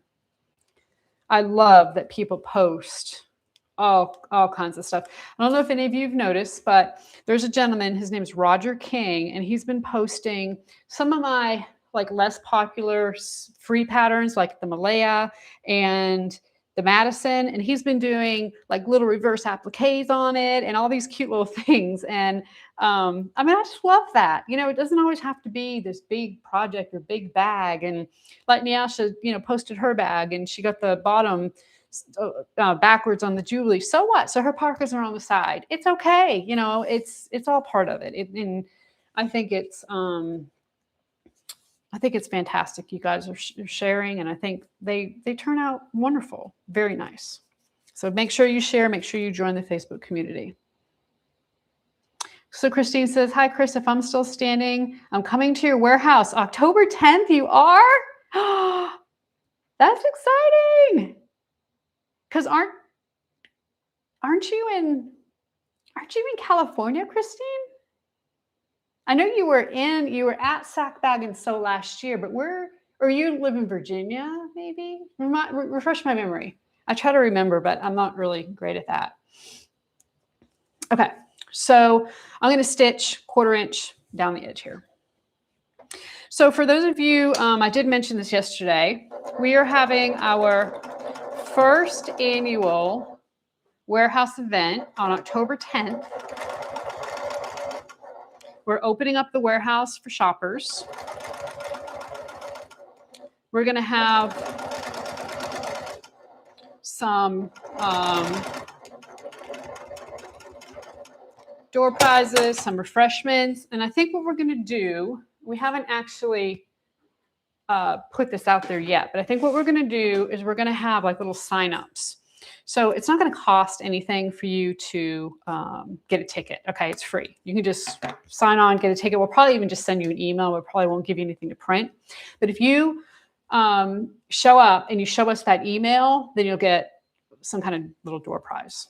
Okay, this is going to kind of give us an idea of like how many people to expect, and it'll help us. So, and I know, you know, sometimes we have the best of intentions and we want to come and something happens and we can't. So if you can't, it's not a huge deal, but we'll have like a little sign-up sheet where you can. And we're doing it October 10th because by then it shouldn't be 110 degrees in Georgia. It should be cooler than that. And we should be able to open up our large roll-up door and have people come on in. And we are so excited about it. And we're saying first annual because we really are hoping that each year it just gets bigger and bigger. So we shall see. Christine says, I am in Virginia. Okay. But I have an RV now, so I'll be coming hell or high water. Okay. Well, hopefully we won't have any high water. But you never know around here. Yeah, we had that hurricane come through a couple years ago that we don't have hurricane. By the time hurricanes get to us, they're dwindled out. But for that one, didn't Hurricane Helene? Whew. Allison says, hi, everyone. This is my first time watching live from the UK. I have just started my bag making journey, and I'm finding your instructions tonight inspirational. So everybody welcome Allison. Everybody welcome Allison. Thank you for letting us know you're new. Like I said, make sure you join our Facebook group. Make sure you subscribe to our YouTube channel. And if you have any questions, post them in the Facebook group, email us. We are all here to help you, Allison. So thank you, and welcome. Okay, so now I'm going to go ahead and stitch. You're going to see when I get to this real bumpy section, I'm going to hand crank, okay? Because I want my stitches to be even. This right here used to be, for me, one of the most difficult parts of bag making. I could never, and even to this day, sometimes I still struggle with it. I could never get this to work right. It just didn't look good. So practice makes better. I'm not going to say perfect because nobody's perfect. And you'll see how I deal with that as I stitch, that I actually do a lot of hand cranking when I come to these zipper plackets. Okay. All right, so we're going to start again, 1/8 of an inch. Do a little back stitch here. And I'm going to stitch up to the edge. And I say edge, 1/8 of an inch from the edge. I'm going to turn, and now right here is where I've got issues, right? Because you can see my presser foot isn't even touching the back of my machine. If I take this, I could slide that right underneath, okay? You can use a hump jumper here. These Bernettes have like a built-in differential feed that works great, but even despite that, and even if I'm on my industrial machine that has the compound walking foot, I am still going to hand crank right here, okay? Just, you don't have to, it's just something I do, makes, I think, everything a little bit better. Until I kind of get past that, and then I'll go ahead and stitch.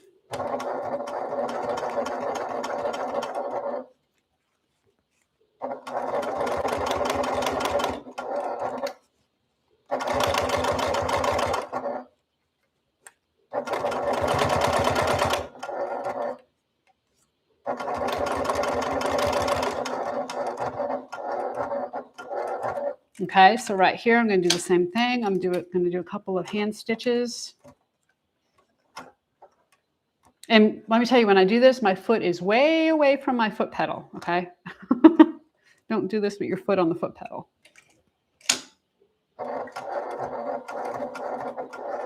And then I'm going to baste.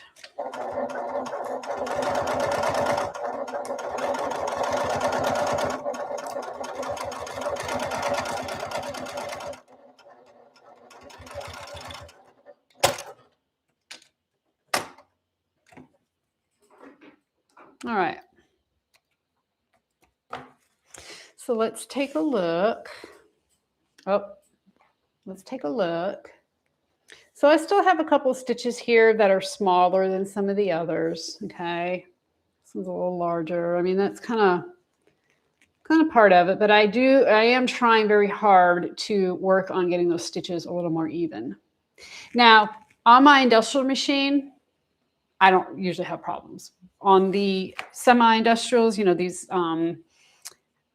straight stitch machines is a little more difficult. That's just part of it. But you still get unless you point that out to somebody, they're never going to be able to see it. Or if they do, like I say, you either kiss them or you, what's the word? If they're too close, you either kiss them or you kiss them or hit them or something. I don't remember what it is. There's a little saying. So what I'm doing is I'm making sure that the edge I have folded over is even with the existing edge here. Over here, my edge isn't folded over yet. So what I'm going to be able to do is to remove the backing from the tape, fold it even with the existing piece. If it's less than a ½ inch, fine. If it's more than a ½ inch, fine. It does not matter what it is as long as it's even at this point, okay? And we're going to do the same thing with the lining.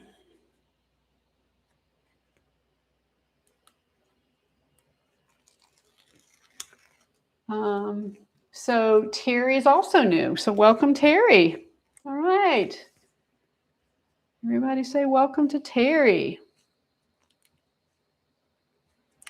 So, so for both of you, I have a question. What kind of sewing have you done in the past, if any?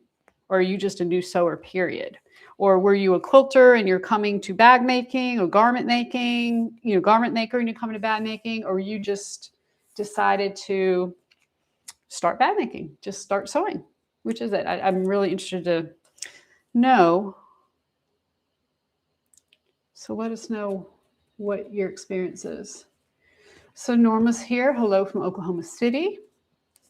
Okay, so I'm going to go ahead and stitch. You notice I'm always stitching from the back too. I don't like to stitch with the zipper teeth up. Feel like it's a little bumpier. Stitch from the back, or put your narrow foot on. Okay, you could also do that. Might be the better thing.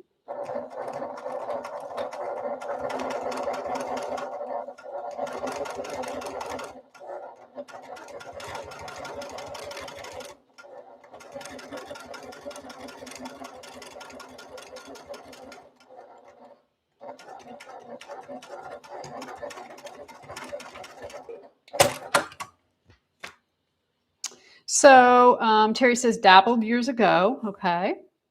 So you just kind of back at it. Yeah, sometimes life gets in the way.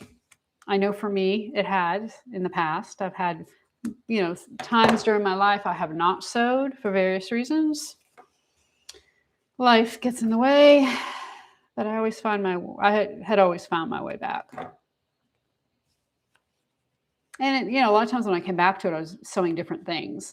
Originally, I was young and sewing skirts and shirts and things like that, and then moved on to home deck sewing, and then moved on to bag making. I've never been a quilter.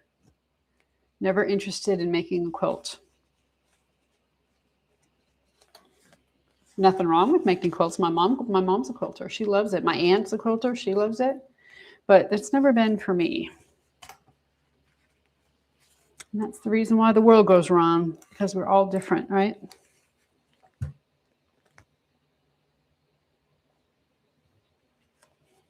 So Allison says, I've done some quilting and soft furnishings. I did sew at school, but only took sewing up again during the pandemic. Oh, yes.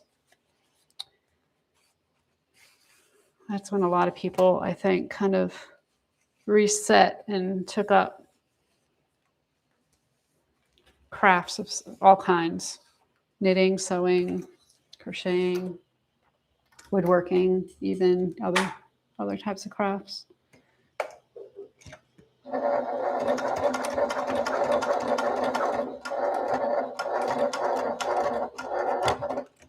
All right, let's see if I can do this better this time. Let me try to do a few.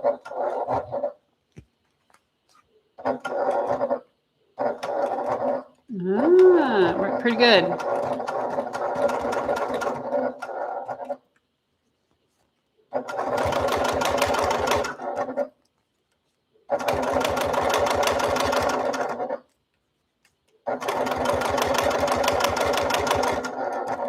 But this is always the toughest part, where the end of the zipper is. You got more bulk there.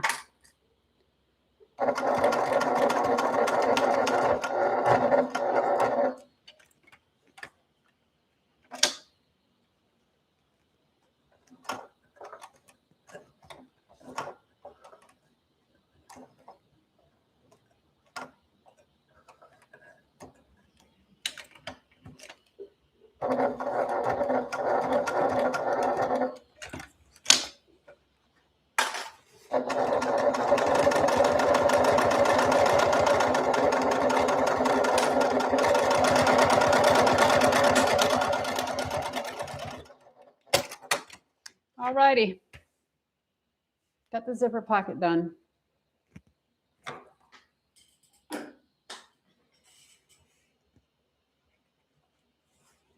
So Christine says you started in high school in home ec, making clothes, and then went to quilting, now bag making and shoes. Oh yeah, like those sneakers. Those are cool. Oh, and Christine, you're an avid crocheter. How about that? I didn't know that. Great. I've dabbled in crocheting and knitting. Crocheting has always been easier for me than knitting, and I haven't done either one in years. But I like the look of knitting better, if that makes sense. But to me, the crocheting was much easier. Okay, so you see I just pull that apart, mark the center, and we're going to set this aside for when we're ready to do the lining. All right, so we got pockets we're going to work on. So I've got 2 zipper pockets and I have 2 slip pockets. So I'm just going to fold a small slip pocket and a big one. I'm just going to fold these slip pockets in half, and I'm going to stitch.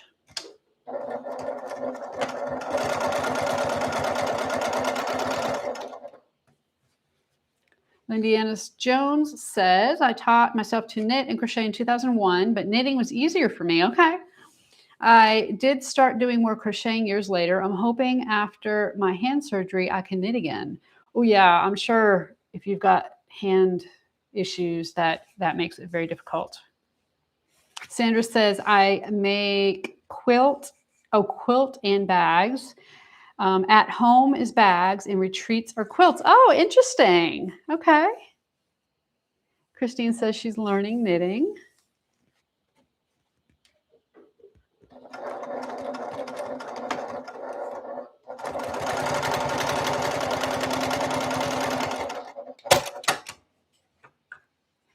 You know what I find interesting too is a lot of the gentlemen that quilt, or no, excuse me, a lot of the gentlemen that knit and or crochet. I think it's a very relaxing thing for a lot of people. Doesn't matter, you know, men or women. And I think I've even seen like some football players, like Major League Football players, like to knit. I'm not sure who it was, but I just remember that in the past.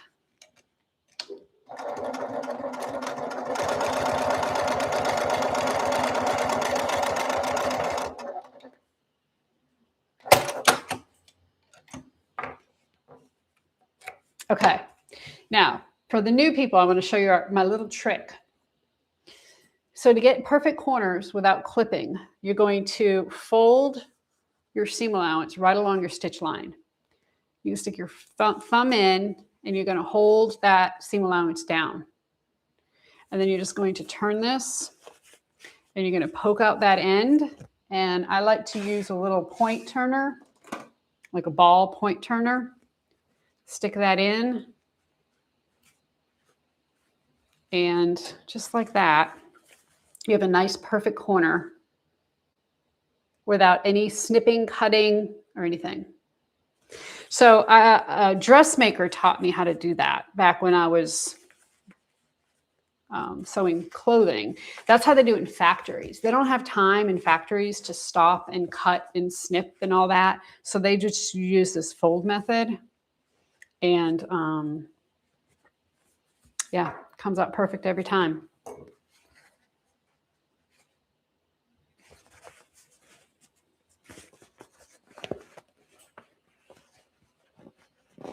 Diane says, oh, hi, Diane. I didn't know you were here. I'm getting back into knitting. I don't crochet very well. It's interesting how some people find one, like I like the crocheting is easier for me, but a lot of people, the knitting is easier. Interesting how all that works for people. I guess, you know what I think it is? It's whatever you learn first is the easier. Okay. I am going to just kind of finger press that down and then close these up.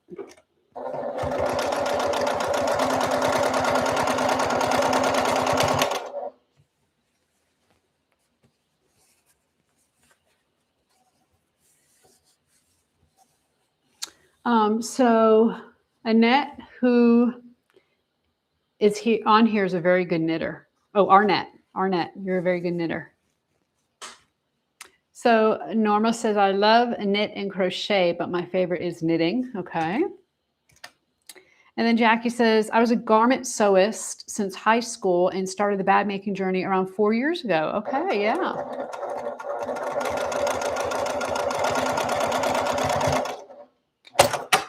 You know, one thing about bag making versus garment sewing is, you know, there's some curves in bag making, but not curves like the body, right?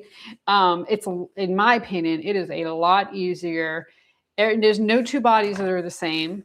And to make garments, especially for women, are so difficult because everybody's so different. You know, it doesn't matter what pattern you have, it's not going to fit. It's going to fit very few. You're going to have to adjust it. And that's what I always found very difficult. Okay, so we're going to put the tops on our slip pockets here.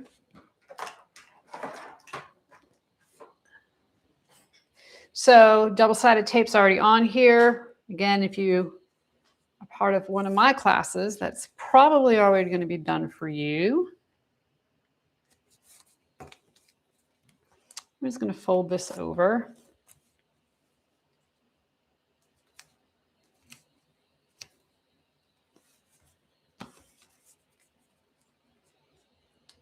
So Diane says she started out as a garment sewer and you still make your own clothes. Wow, that's great.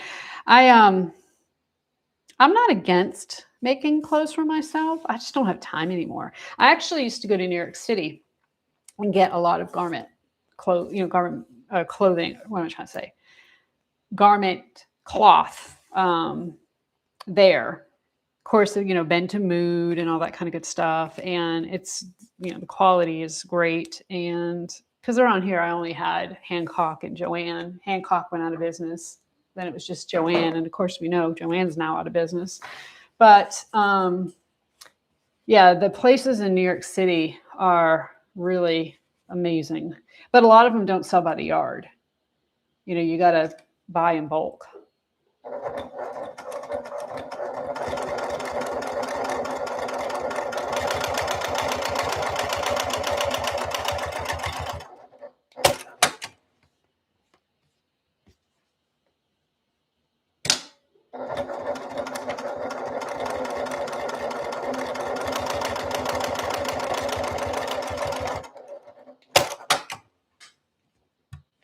That's the problem now, is trying to find garment fabric. You have to get everything online, yeah.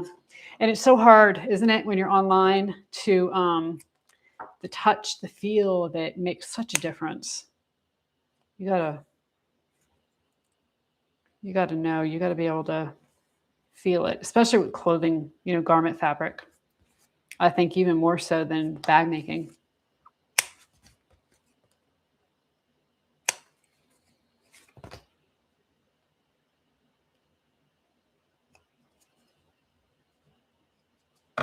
Okay, there's my 2 little slip pockets. Oops. Gosh, just keep forgetting to cut it over. There's my 2 little slip pockets. So we get zipper pockets next. And I'm just going to cut a piece of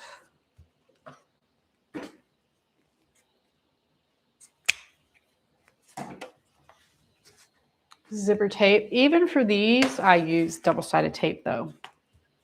Because again, I think it just helps hold everything in place. You don't have near as much slipping and sliding.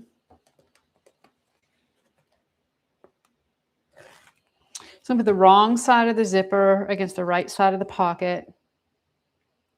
And this is one of those things that blows people's mind in classes too, because it looks so backwards.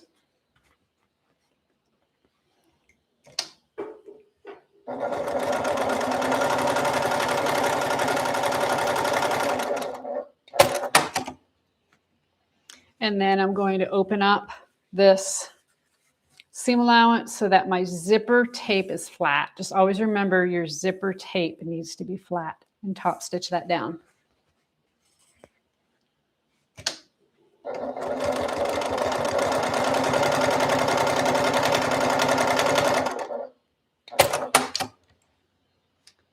And then we are going to repeat that on the other pocket. Maybe if I can find the end of my tape. There it is.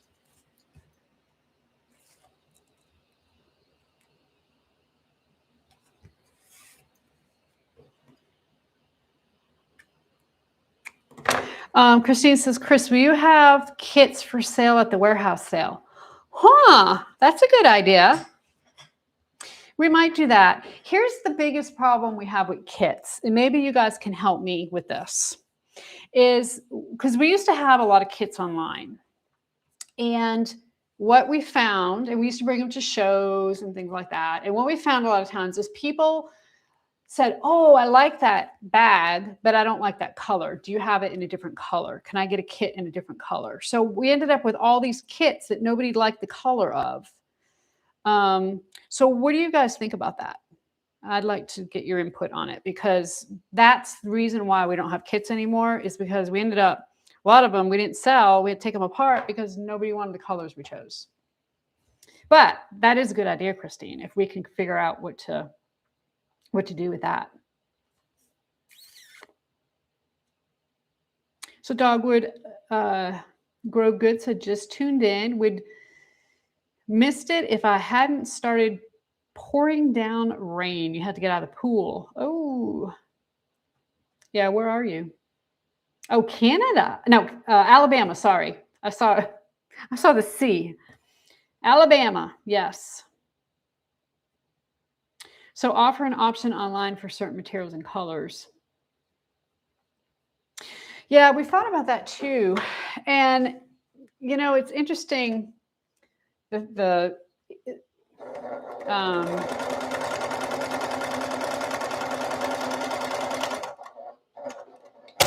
the what's the right word? Problems, issues it poses is that every item we sell has to have a barcode because of our warehouse system. So if we don't know the color of the kit you're going to choose until after you choose it, then we don't know. We're not going to have a barcode. We have to create an item. And if somebody chooses a color one time, that means we have to have a whole barcode, a whole thing for a one-time purchase. Does that make sense? So a lot of times it has to do too with business aspect of it, warehouse accounting aspect of it. If there's a way to make it work, we're certainly not, we're open to ideas for sure. So maybe if we just have a couple of colors to choose from, that might be good instead of all our faux. Because I mean, we have over 100 different colors of faux. So that would make it a little easier.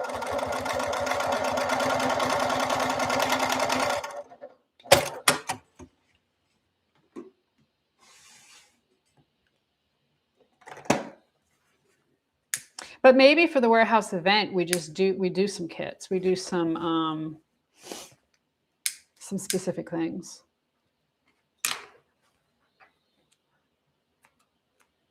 Okay. Create a poll. There you go, Lisa. Hi, Lisa. So Christine says, I would like kits now that I have an RV and make it easier to sew on the RV. Yeah, I can see that for sure. I can definitely see that. Okay, so I'm going to take my zipper pole, if I can find it. Here it is.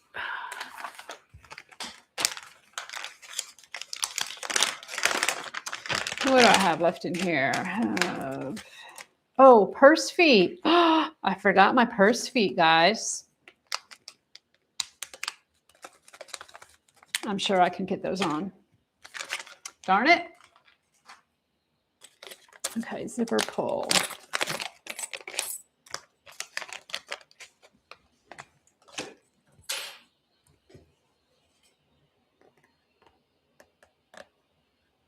Maybe do it in your best-selling faux. Yeah, that's a good idea too.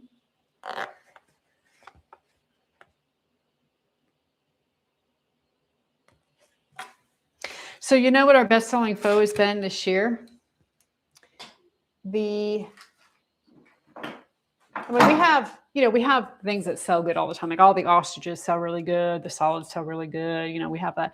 But our number one, the thing that we sold we actually sold out of quickly, and we have more coming in probably in the next week and a half to 2 weeks, is the vintage tartan plaid. We still have some cream, but the vintage sold out like that. We were very surprised. But for those of you who did not get it or would like it, there is more coming. What did I do with my scissors? Oh.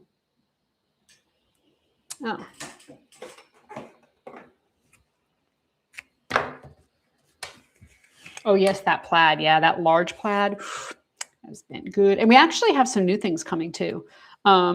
We have some, like a cow print. We have let me think, what else?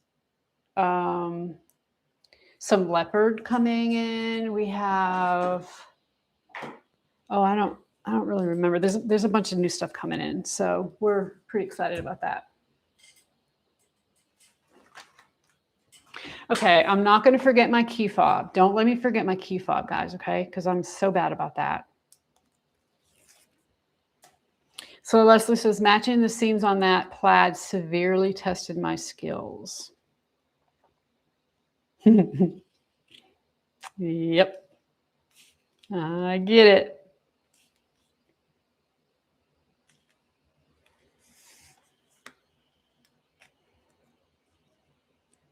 Oh, Lisa, you didn't have power?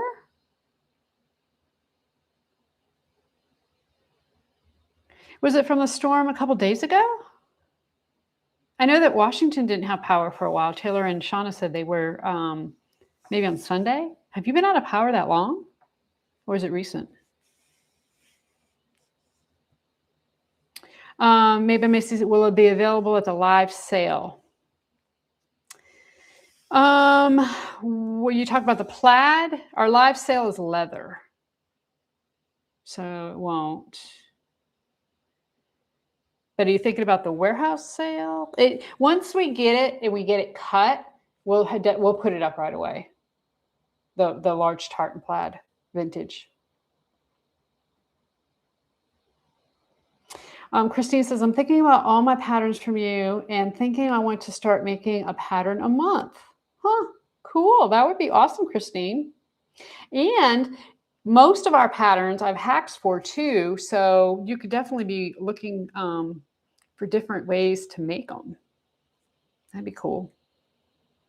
Lisa, you've been out for over 2 hours. Well, gosh. And it's kind of humid to be out of air conditioning for 2 hours right now. I feel for you.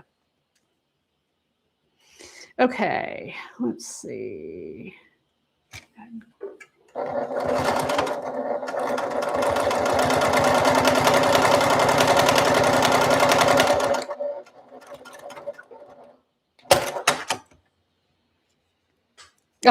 Christine, I know you're so great. You're sweet. Thank you.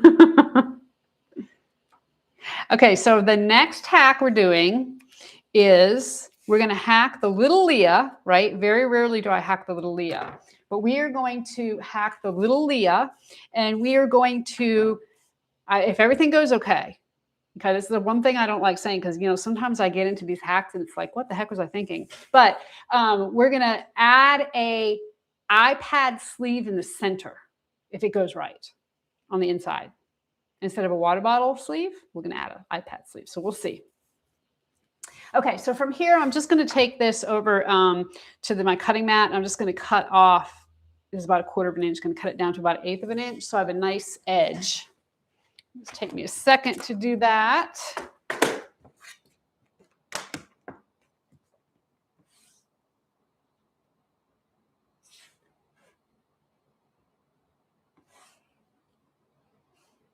And then I think after that, the next hack, we try to plan these out ahead of time, will be the Leah, which is, of course, the bigger bag, and we're going to add a computer pocket in it, like a computer sleeve. So don't quote me on those, but I think that's the plan.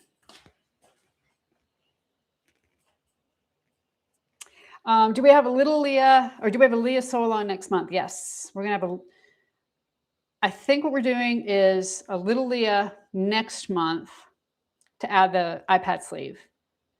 And you'll probably have to do the skinny, but I'm not sure yet. And then the month after that, I think we're going to do the Leah sew along.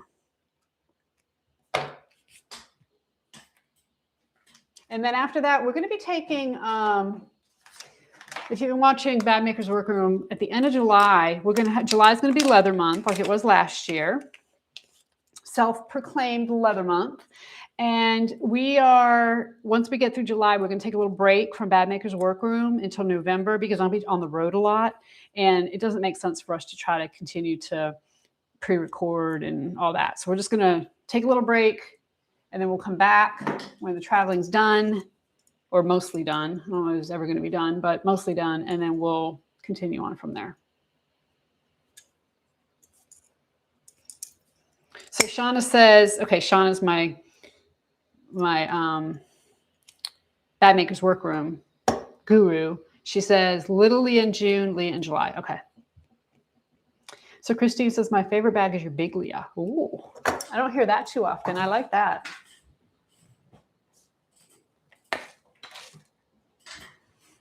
Now, I have to tell you that I recently, since we got into this new filming studio, bought myself one of these. I'm going to try to put, you see this, one of these saddle stools.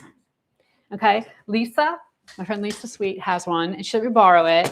And it wasn't quite the right height for my regular sewing tables at home.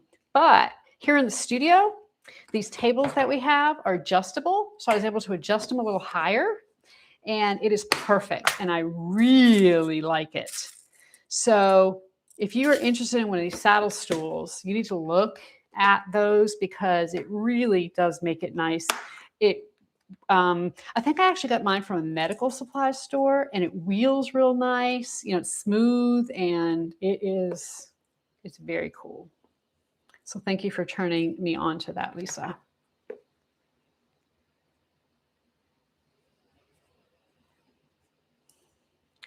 All right.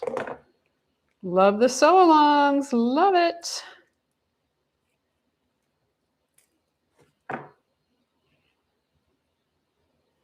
Diane says, I also love the Leah. I use it daily. All right, my favorite.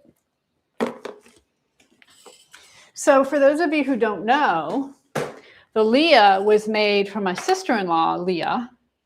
She wanted a bag that she could put, take to Sunday school, put her Bible, put her water bottle, put all the things she needed for Sunday school in her bag. And so we came up with the Leah.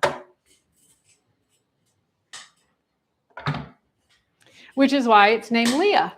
And then a lot of people said, I really like this, but I'd like it smaller. And that's why we came up with the little Leah. Okay, so I have my 2 lining pieces, and I actually need to cut corners in these. We need to make sure that we do that for kits. Let's see what I need to do. I think they are 2.5.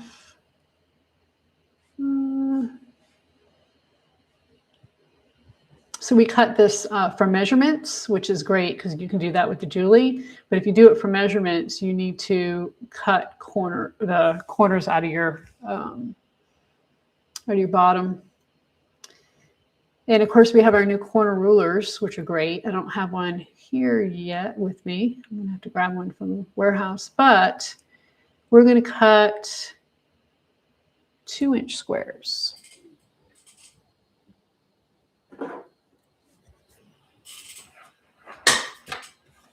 All right, don't let me forget my key fob. If I haven't said that yet, don't let me forget it. Okay, let's see, 2-inch corners. Let me go ahead and mark these.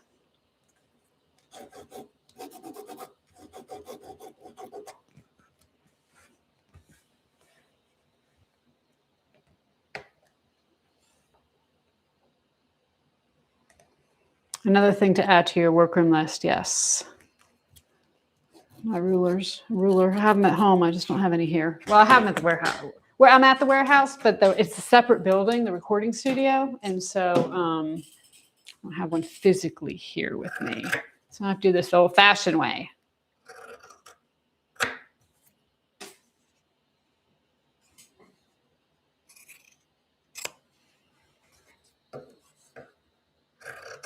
All right, good to go. Taylor says, add it to the list. And actually, I need to get, Lisa, I need to get my husband and your husband together so that we can do my pegboards. I'll try to remind Bill tonight to talk to Ken, because we need to get that done. All right, I'm going to take one of these, put it aside. And let me look and see. I tell you to put the zipper placket, oops, or zipper overlay, not zipper placket. All right, 1, 2, 3, center. All right, so I'm going to remove my backing from my tape. I'm going to just kind of pinch this to find the center and stick it right.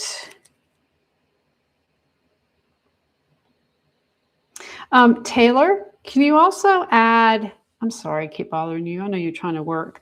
Can you also add my fabric tags to the list, please? Okay, so I'm going to stitch her on the outside here.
All right.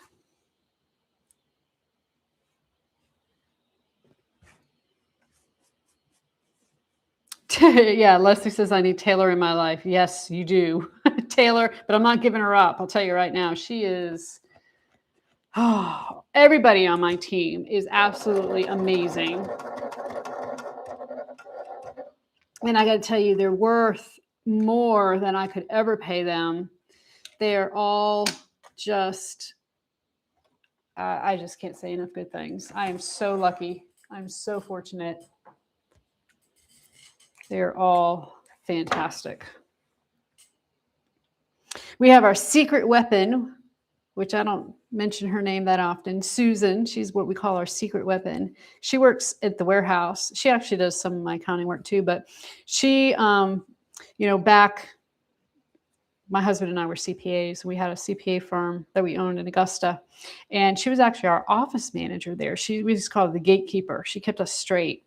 And after a few years, she ended up leaving them and called me and said, can I have a job? And I'm like, sure, come on. So anyway, she kind of does everything now. She's in the warehouse a lot, but she works in the office some. She does whatever I need. She is fantastic. And we call her a secret weapon because not many people know that we have a Susan. She's kind of our behind the scenes. And then we have, of course, Taylor. All of you know about Taylor. We have Shauna. All of you know about Shauna. She's the Bad Makers Workroom and all the advertising and Facebook, ads, Instagram stuff, YouTube thumbnails. She does a lot of editing. She does like video editing. I mean, pretty much everything. All of the history, all the Bag Makers Workroom history and all of the designer bag inspiration, that's Shauna. Okay, that's not me. That's Shauna. I'm just the messenger, but she does an amazing job. And then we also have the newest member of our team, Dawn, who is my pattern cutter. She has been working on getting kits cut for everybody. So, and then of course I have my free help, like my husband, God bless him. He is amazing. My biggest cheerleader, my biggest supporter, my sister-in-law, my brother. It's all of us together that make this work. Okay. So Taylor says, question from Mary above about thread. Okay, let's see. What did I miss? Okay, for most of your bags, what weight thread do you use? So I always use bonded nylon 100% of the time. Okay. And so whether I'm doing, like right now, I'm using a bonded nylon because I'm on my semi-industrial machine or my domestic machine, I'm using a Tex 45 weight. If I'm on my industrial machine, I'm using a Tex 70 weight. Now, I can use the Tex 70 on my domestic, and I can use the Tex 45 on my industrial, okay? You can interchange them. But as a rule of thumb, I usually use the Tex 45 on my domestic and the 70 on my industrial. We sell both. And the thread we sell is Filtech thread. Filtech is an American company. Okay, they make the thread here in the US. So if you are here in the US, I do try my best to source from US sources. you can't do it all. It's impossible. I mean, there's too many things made overseas. We can't source everything, but what we can, we do. And the thread is one of them. So just kind of keep that in mind, is our thread is US. Okay. So Christine said, I'm going to go through withdrawals on Thursday nights when you take a break. I know, we are too. We are too. It's going to be, I guess that's going to be the time to watch reruns.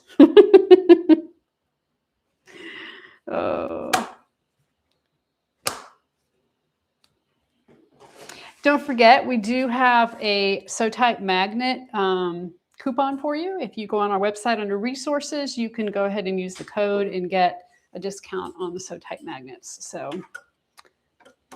don't forget about our resource page. It's really great. We have a lot of good information on there.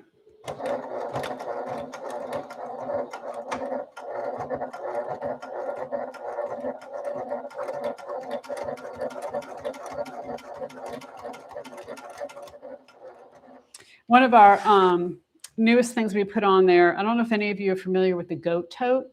It is greatest of all totes, the goat tote. And he's a friend of mine. His name is Mike, and he is out of St. Louis area, St. Louis, Missouri area. And he has got some amazing tote bag. Like if you travel with your machine for retreats or anything like that, you need to check out the goat tote.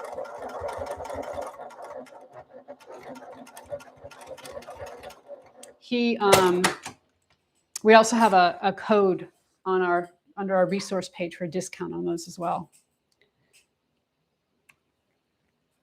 Mike is a really great guy.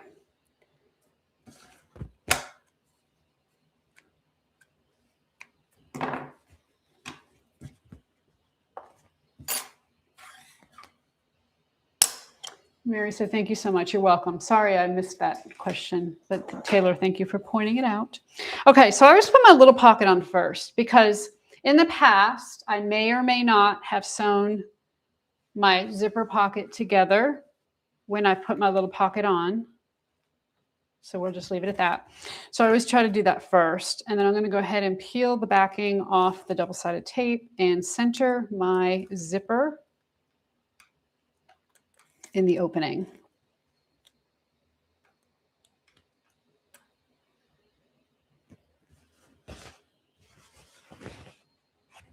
Okay, gosh, this is the worst part. Let's see.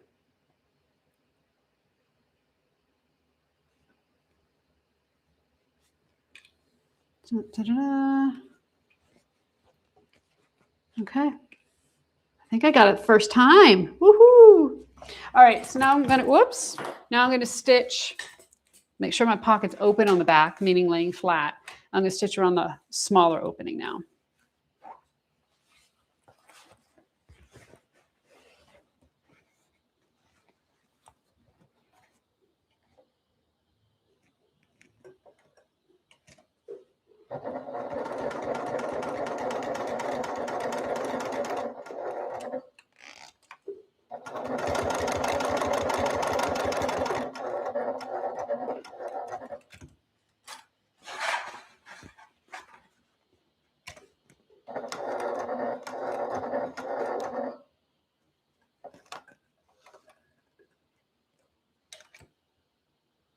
Back it up just a tad.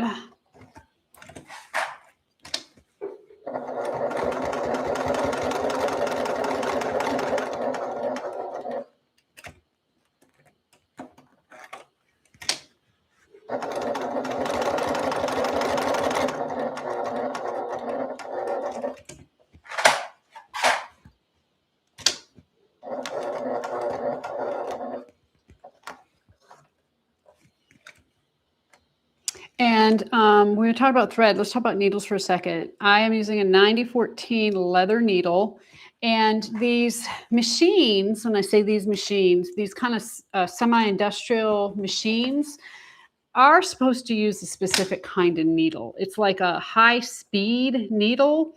I did not necessarily know that when I got the machine, so I think I just bought regular 9014 needles, and it's been okay. But keep in mind, there is a specific kind of needle that you're supposed to get.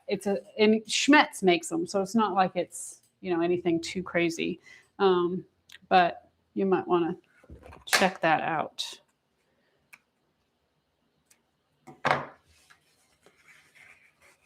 Okay, so now I'm going to fold the upper pocket down to the lower.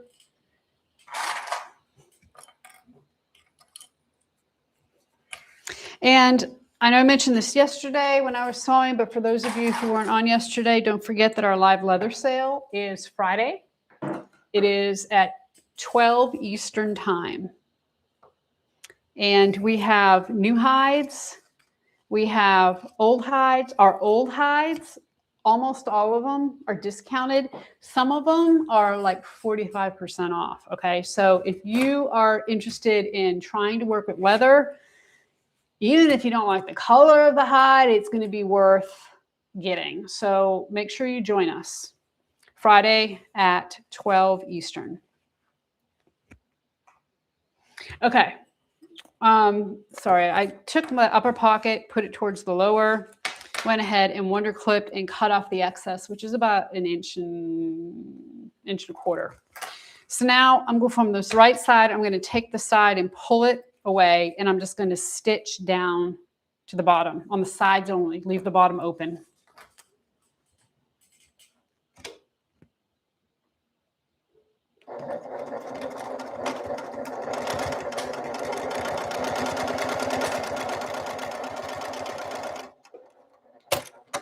I make sure I back stitch really good at the bottom here.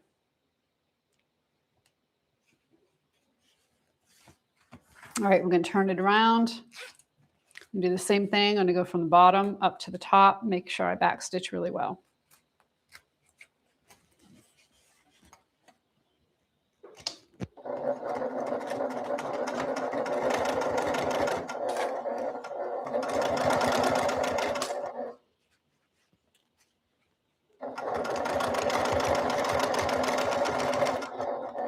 Got some double-sided tape stick in here.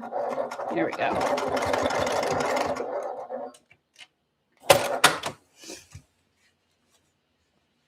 All right. Looking good. So I'm going to take, I always like to put the zipper on the side with the zipper first, the zipper placket on the side with the zipper first, because regardless of which way I decided to have my zipper closing, I want to have them closing in the same direction. So if I put this on here, they'd be closing opposite, because this one will be closing to the left, but this one will be closing to the right. Don't necessarily want that. So I'm going to take the other side of my zipper placket, and I'm going to match the centers.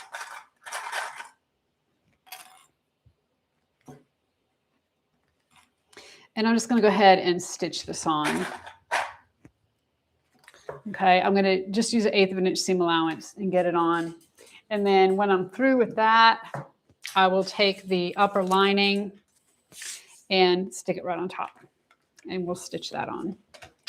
So let me just kind of baste this in place so it holds it.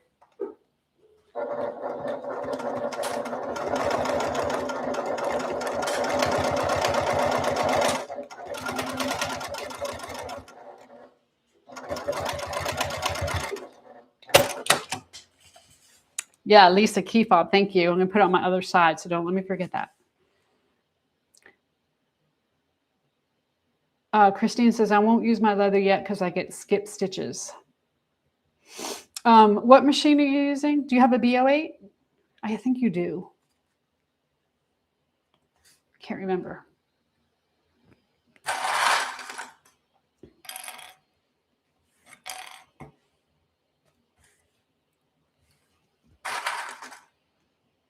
Bag feet too, yes. Gosh. See, you guys are so good. I need to make sure I put those on before I put this together. Okay, let's do this using 1/2 inch, but again, I'm not going to stitch on my stabilizer. Stitch next to it.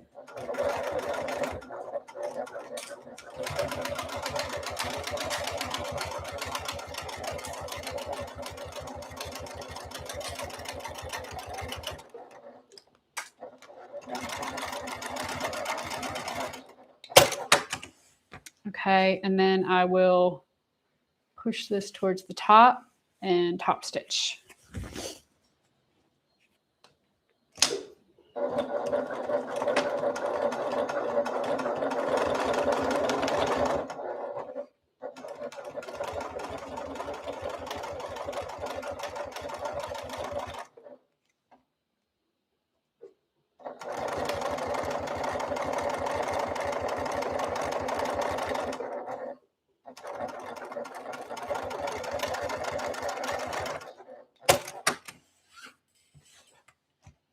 All right, so that is one side completed. All right, so let's take our other side. Put my slip pocket on.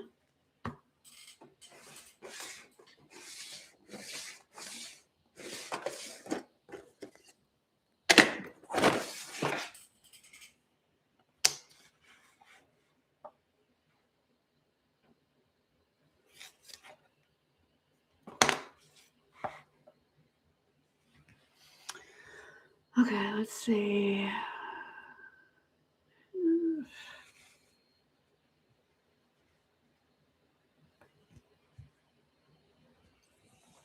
I always like to have a pen pocket in my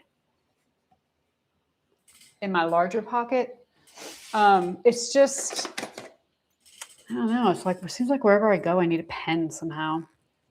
So I am going to add a pen pocket. So I'm going to make sure when I put this Sew Tight magnet on, I have it moved over a little bit. And I like to make my pen pockets about 1.5 inches. I have a 1-inch ruler here, so I'm just going to estimate that.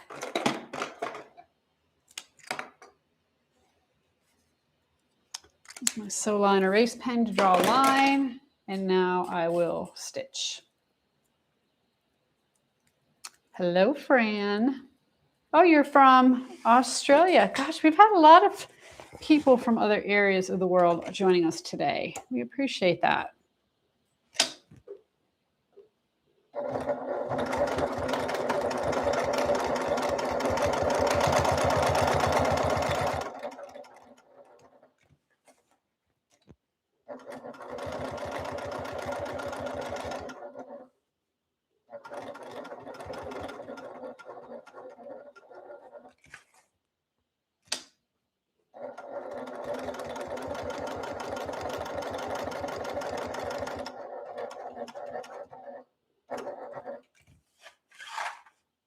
Uh-oh, guess what happened?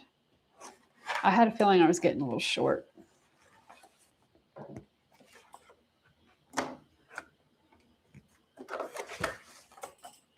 Ran out of bobbin. All right, I'm gonna have to wind another one. I actually need more bobbins for this machine. They're very expensive. So Shannon says hello from Ohio.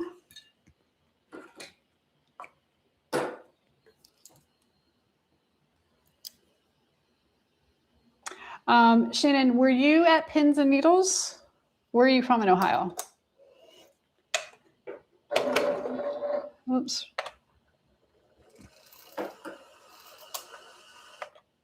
Because we are teaching at Pins and Needles again in October of this year. We're going to be doing the Zara and the Sorella, I think. So if you're in the Cleveland area, make sure you check us out.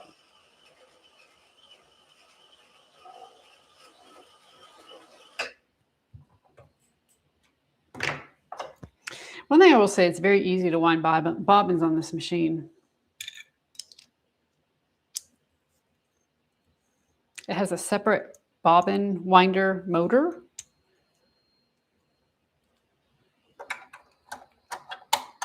You know, I guess theoretically you're supposed to be able to wind a bobbin without having to unthread your machine, but if you only have one spool of thread, then it really doesn't matter. I usually try to get 2 wound, but I didn't have 2 open. At least I wasn't top stitching my bag. It could have been worse, right? Okay. So we're getting there, almost more than halfway through this bag, probably 3/4 of the way through.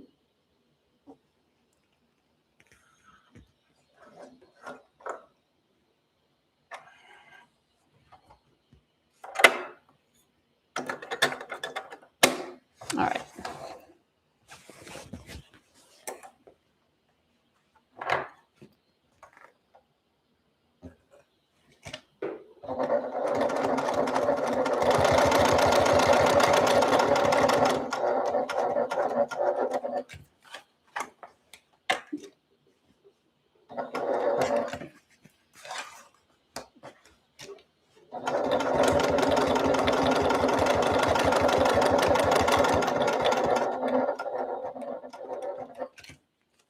So here's my little pen pocket. Hello from Georgia. Have you ever considered making a Consuela Classic tote dupe?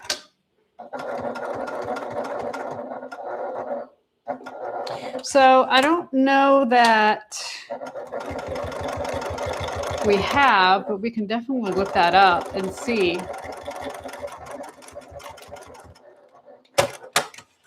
What that entails, because I'm always open to suggestions. And where are you in Georgia?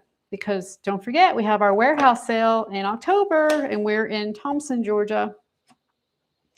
Shannon says, Portsmouth. I wasn't at Pins and Needles, but I'll definitely check it out. Yep, good. We'll be there in October. Or I will be there in October. If you've ever worked with these magnets, don't stick your fingers in there because it hurts when you do. These things are strong. Okay, key fob, got it. Go ahead and stitch that on right now so I don't forget. Actually, before I do, let me see which way this bag's gonna open. I always like to have key fob at the spot where it opens.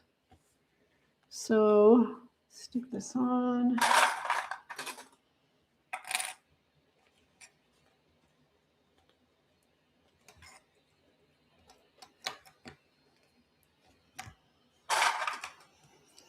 Key fob in. All right, stitch that in place.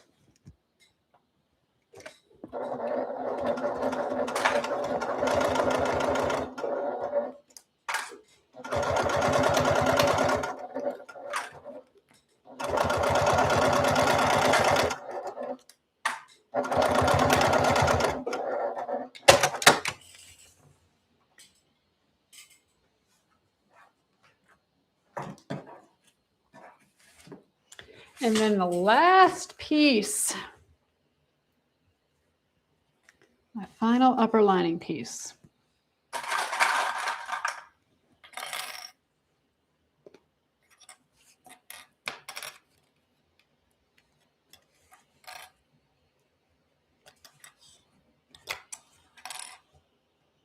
All right, we're going to stitch and then top stitch.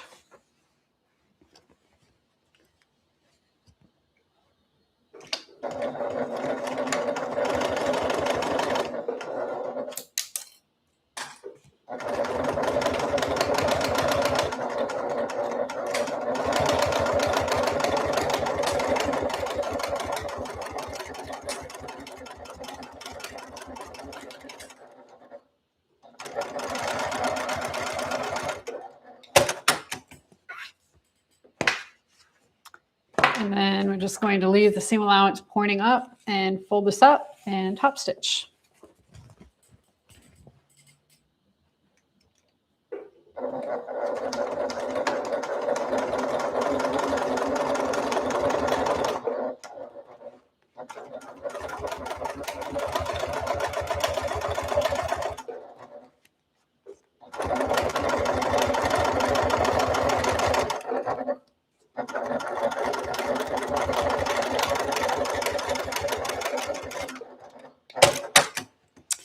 You're in Chickamauga. It's close to Chattanooga, Tennessee. The Consuela tote seems basic, but the materials they use is what they call Consuela cloth, similar to oilcloth.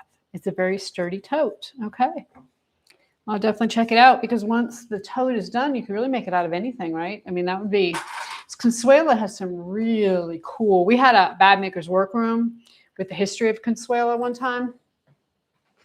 It's probably maybe, I don't know, 6 months ago. And one of the interesting things about Consuela is she uses, she of course sources her products in Mexico and uses Mexican artisans to make the bags. Like some of them are like the original artisans that she used when she made her very first bags. So I really like that. I think that is just staying true to yourself, true to your product, true to your, you know, the people who got you there. And I think that's fantastic.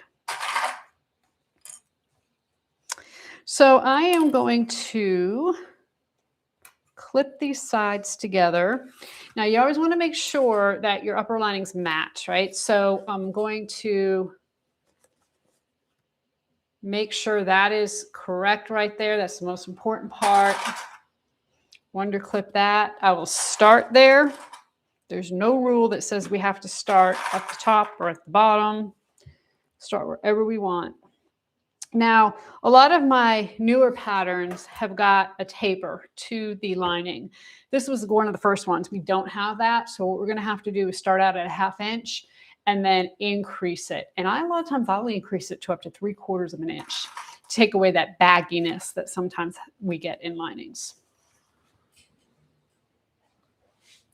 Okay, so start at 1/2 inch. And actually I'm going to start right where I want these two places to come together.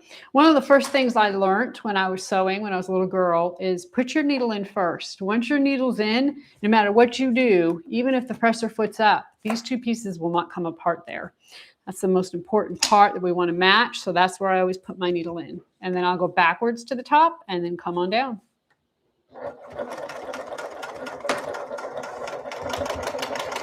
And then right here, I'm going to start increasing my seam allowance.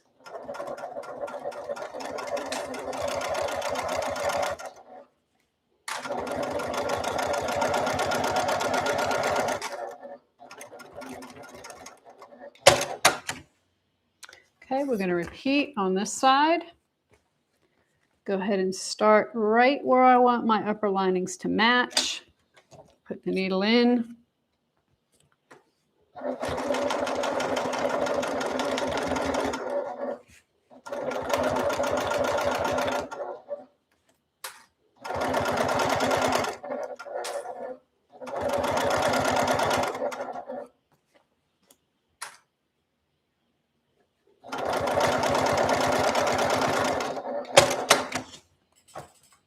All right. I don't think I really got 1/2 inch over here, the top. Let me restitch that.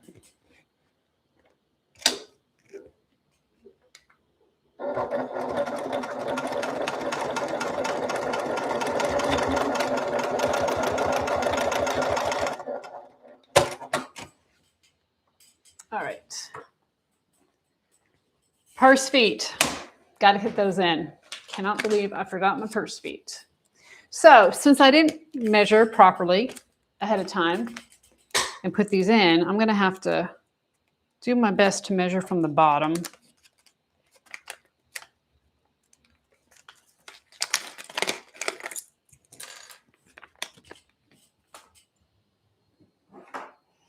So we're going to put 5 purse feet. You could put 6.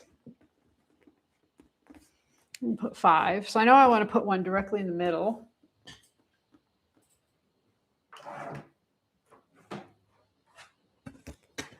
So let me get a measurement on that.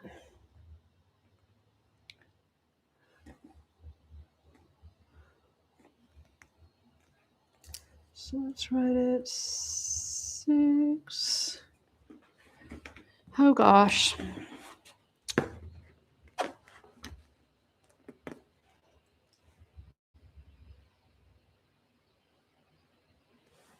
Well, is it Lizzie at Christine's house and Christine is teaching you how to sew? That is amazing.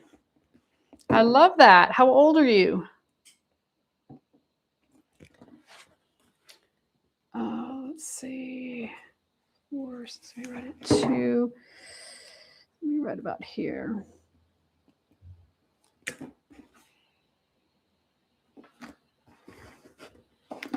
All right, and then I'm going to come in like 1.5 inches from the side. You can see why you don't do it this way. It is difficult.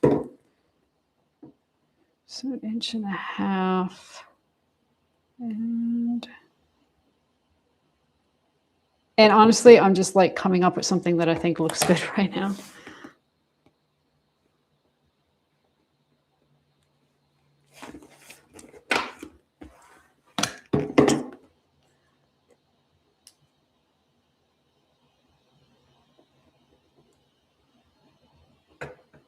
So basically I'm coming in about 1.5 inches from the sides, 1 inch from the longer sides, and then 1 in the middle. All right, we're gonna make it work. She just turned 9 on Sunday. Well, happy birthday, Lizzie. What a great, is that your birthday present? Is Christine teaching you how to sew? Miss Christine?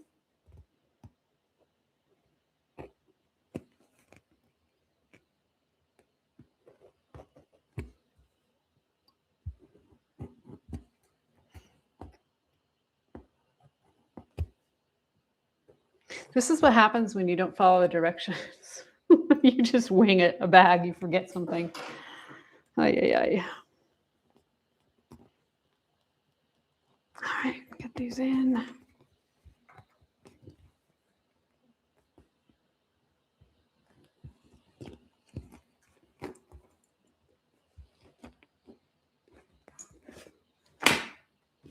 So what are you sewing today, Lizzie?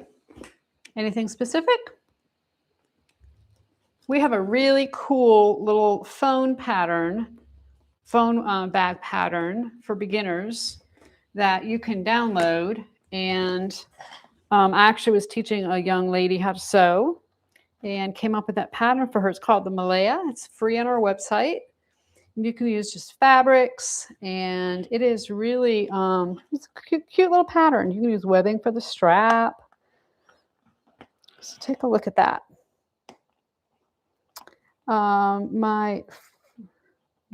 Okay. Oh, Lisa said, oh, she's teaching somebody how to sew as well. Yes. I love it. I mean, let's face it, sewing's a dying art, right? And so anything we can do to help young kids, if they show any interest at all, whatever we can do to teach them is definitely worth our time. Okay. So,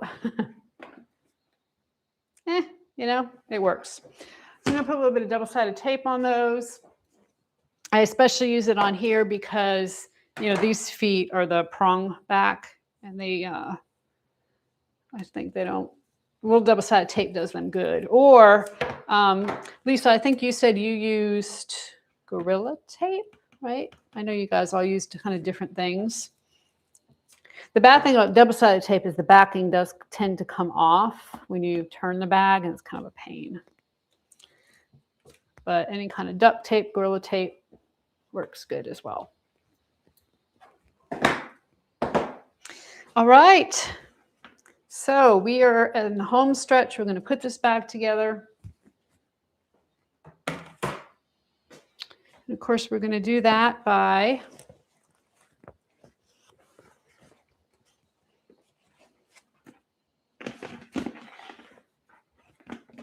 putting the main part of the bag inside the lining.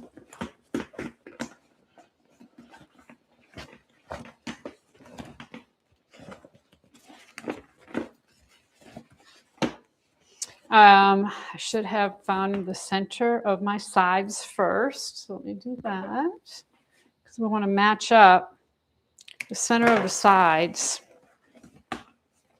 with our side seams. So one of the greatest things about this Julie bag is, and we have a couple bags like this, we don't have intersecting seams at the top. So our side seams, or our main bag seams, are here in the middle, and our seam for our lining is here on the side. So it's not like you have a bunch of seams you're trying to get together here. That makes it really nice for domestic machines and machines that have a hard time with bolt. And the Julie is a good one. The Roseanne is a good one. Trying to think. I know we've got more, but I really try to think about that. Not every bag, you can't do it with every single bag. Like the Bircham is not that way, but it just makes the process a lot more pleasant if you don't have an industrial machine. Makes it a lot easier. Now this is the seam that I stitched over because I didn't have quite a large enough seam allowance, so I'm just going to kind of wing that. And then go through and clip the rest of the top of this bag. So Christine says she's giving me a sewing machine from her and she's going to teach me. Okay.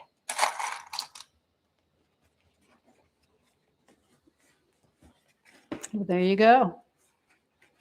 I think that's great. We can all learn from each other, no matter what our age.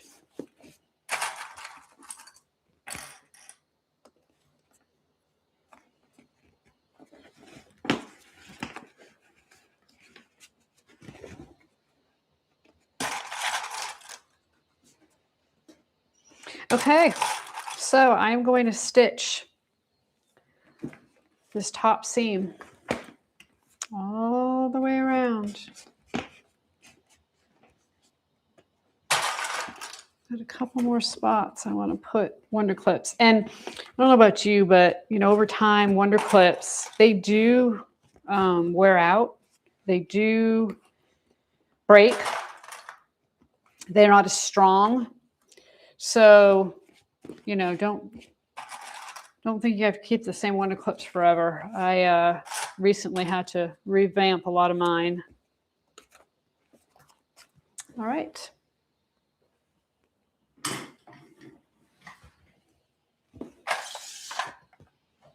Let's go ahead and sew. And again, don't stitch on your stabilizer here. You want to stitch, especially on this top seam. Give yourself a little leeway.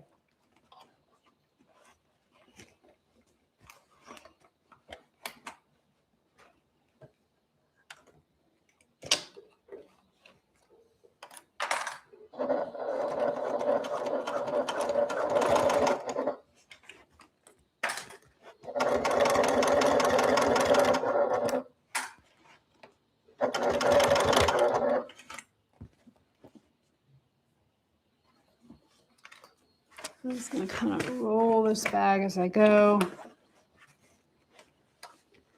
Let me change the angle of this just slightly, see if it'll help.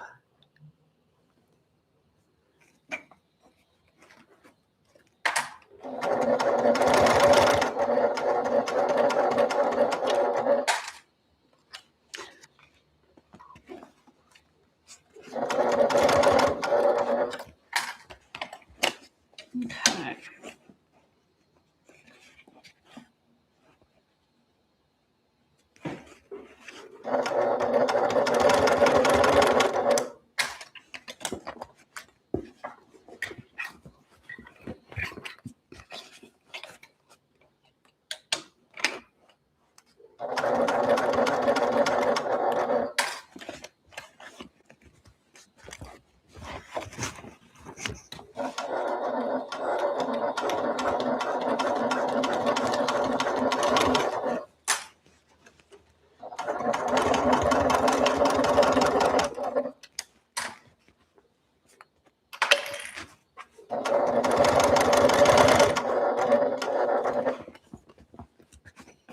All right, we're almost around to the other side.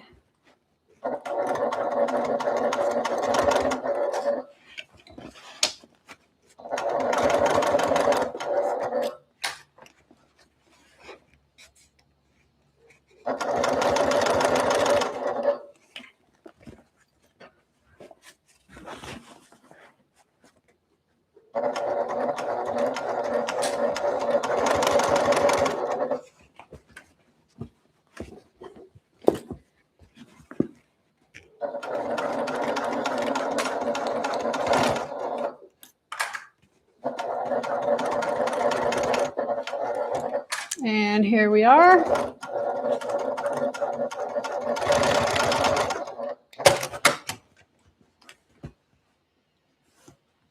Okay, so we have that sewn all the way around. So we can just, I don't trim back my seam allowance. I just go ahead and pull this out.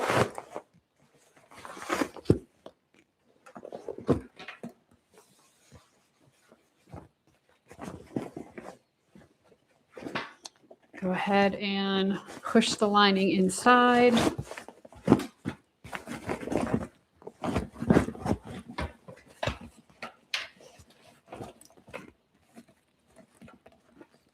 All right, I'm very excited. I didn't forget my bag tag, my purse feet, almost did that though, or my key fob. All in there. Okay, so I'm going to put a few clips on here and we will top stitch.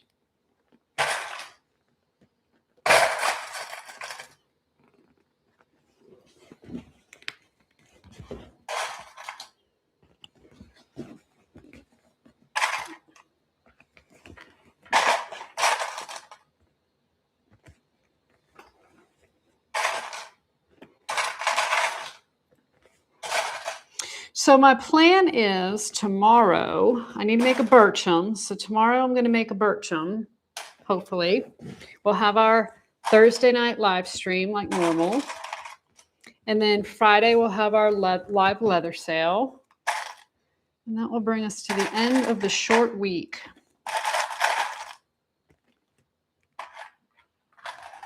Okay.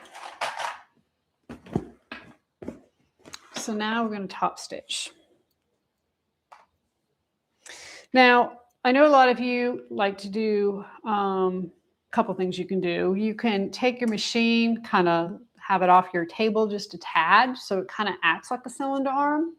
Or you could also take a piece of styrofoam and put it, just lift your machine up and put it underneath your machine to have it act as a cylinder arm. Any one of those works. This bag is large enough that you can get it underneath here, fairly easily. It's very difficult sometimes when you have smaller bags. So just kind of keep in mind, there's a couple different tricks you can do. Even if you have your significant other make you some kind of, block base that you can put it up on. Anything like that works. I don't want to start in the front, obviously. I'm going to start over here on the side. And I'm going to stick this under, and then we're going to top stitch.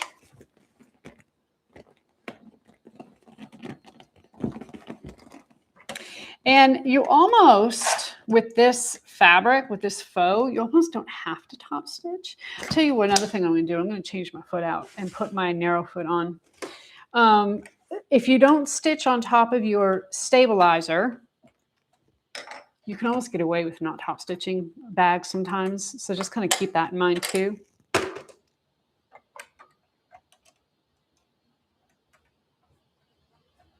I think the last birchum class that I taught at Chattanooga Sewing, we didn't even top stitch the birchums. They were very happy with it the way they were. So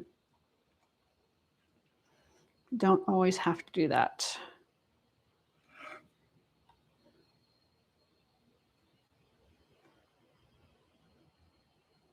Well, I was trying to get this inside the foot, but maybe I won't.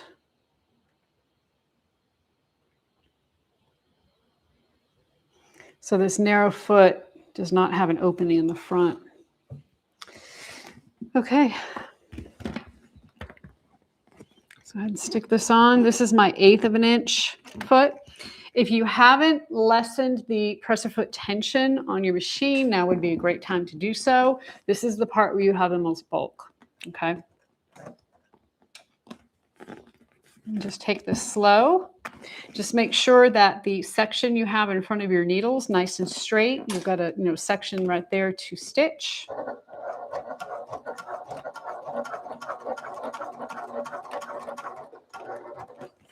So I'm going to stop and adjust.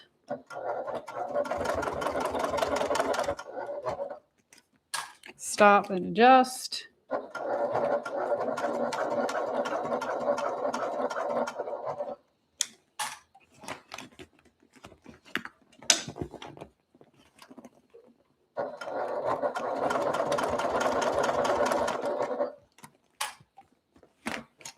You know, and keep in mind, really the proper way to sew always, no matter what you're sewing, is to have one hand in the front and one hand in the back. That's how you're supposed to sew. It's hard for me to do that when I'm filming because I know that this hand gets in the way a lot. So I try not to do that. But if you're at home sewing, you know, you're really better off, instead of having a hand here, you really should have a hand in the front and the back to keep that project steady.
All right, we're almost to the end here. A little left.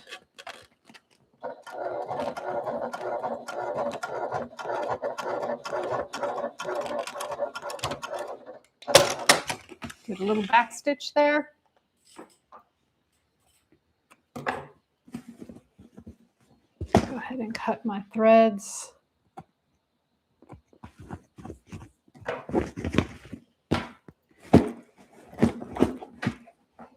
Okay. All right, looks amazing. So, of course, we finished the bag the way we typically do. We're going to open the zipper pocket, pull the pocket out. I'm going to grab the bottom of this bag.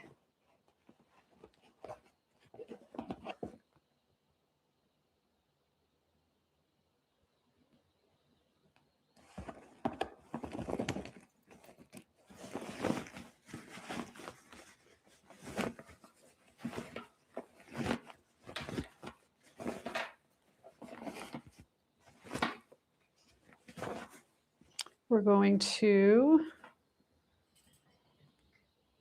wonder clip this in place.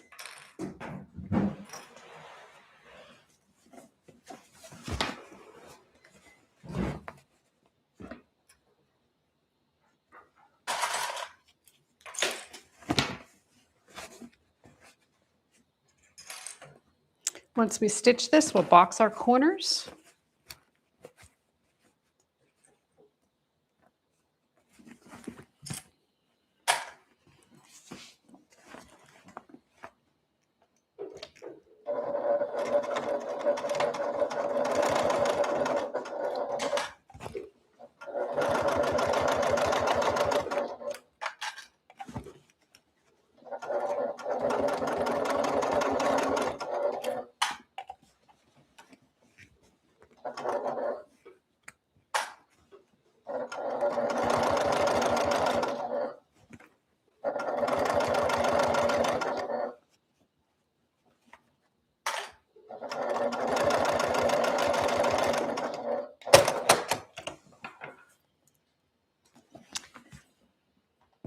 Okay, so to box the corners, you're just going to open up this corner right here, match your seams. I like to nest the seams, meaning the seam on one side goes in one direction and the seam on the other goes in the opposite. I'm going to put a couple of wonder clips on here and then we'll stitch. Now make sure when you do the other boxing of the seam, you put the bottom seam going in the same direction as you did over here, okay? So my bottom is headed to basically the left. I'm going to put the other seam to the right. And that way you don't have half your bottom seam going in one direction and half in the other. We're going to stitch this. And then we can close up our pocket.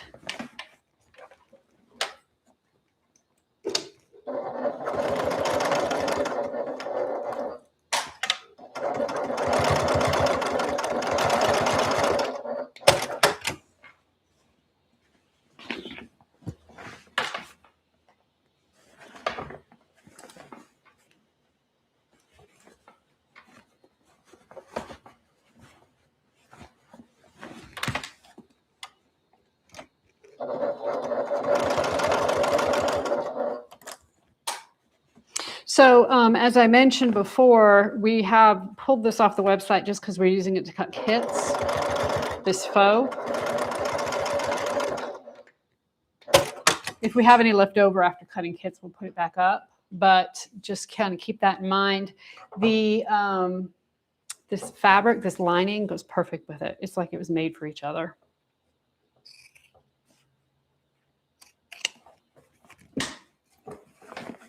Going to cut back these seam allowances. We'll push all this back in the bag.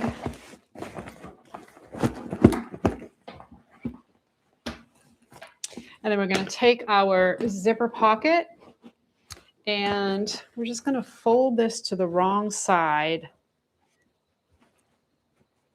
About a 1/2 inch.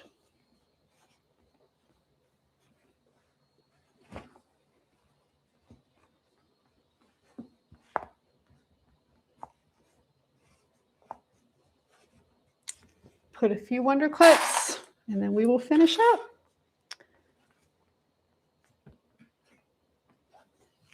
So if you ever have any doubt as to whether or not you can make a bag using a domestic machine, the answer is yes. Well, obviously you need to make sure you have a good domestic machine. You know, one of these straight stitch machines is really perfect for it. But yeah, I mean, you don't have to have a great big industrial machine to do it. Now, you know, if you're going to be doing it, making bags to sell, or you're really into bag making, then yes, I say go ahead and invest in it. Industrial machines are not that much different. So, I mean, not that much different price is what I'm trying to get to. So, we will definitely keep that in mind when you're shopping for a machine.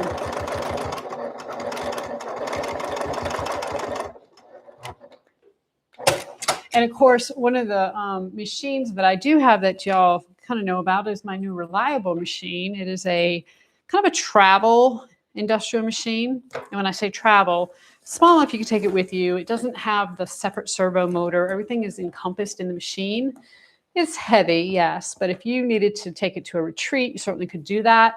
And if you are interested, we can, you know, make the Bircham on that tomorrow, so you can kind of see that in action, because we haven't made anything on that in a little bit.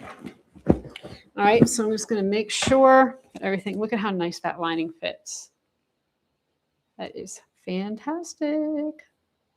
Okay, so of course from here I'm going to finish up.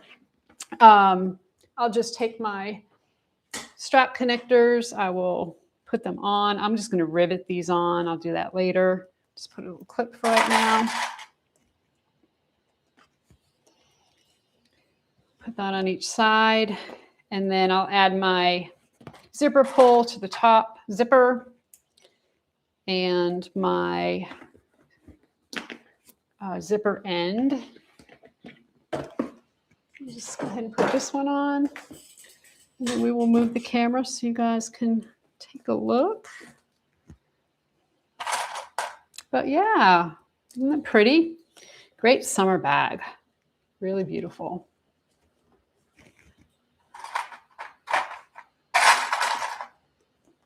All right, so that's going to be it for today. And again, tomorrow we'll try to come back, do the Bircham. Probably be, early afternoon that we'll do that. And there we go. We have our Julie. So thank you so much for watching us live. We appreciate it. Again, tomorrow, Bircham and our normal Bag Makers Workroom live. And then don't forget about our live leather sale Friday at noon Eastern. Okay, so until tomorrow, everybody, happy sewing.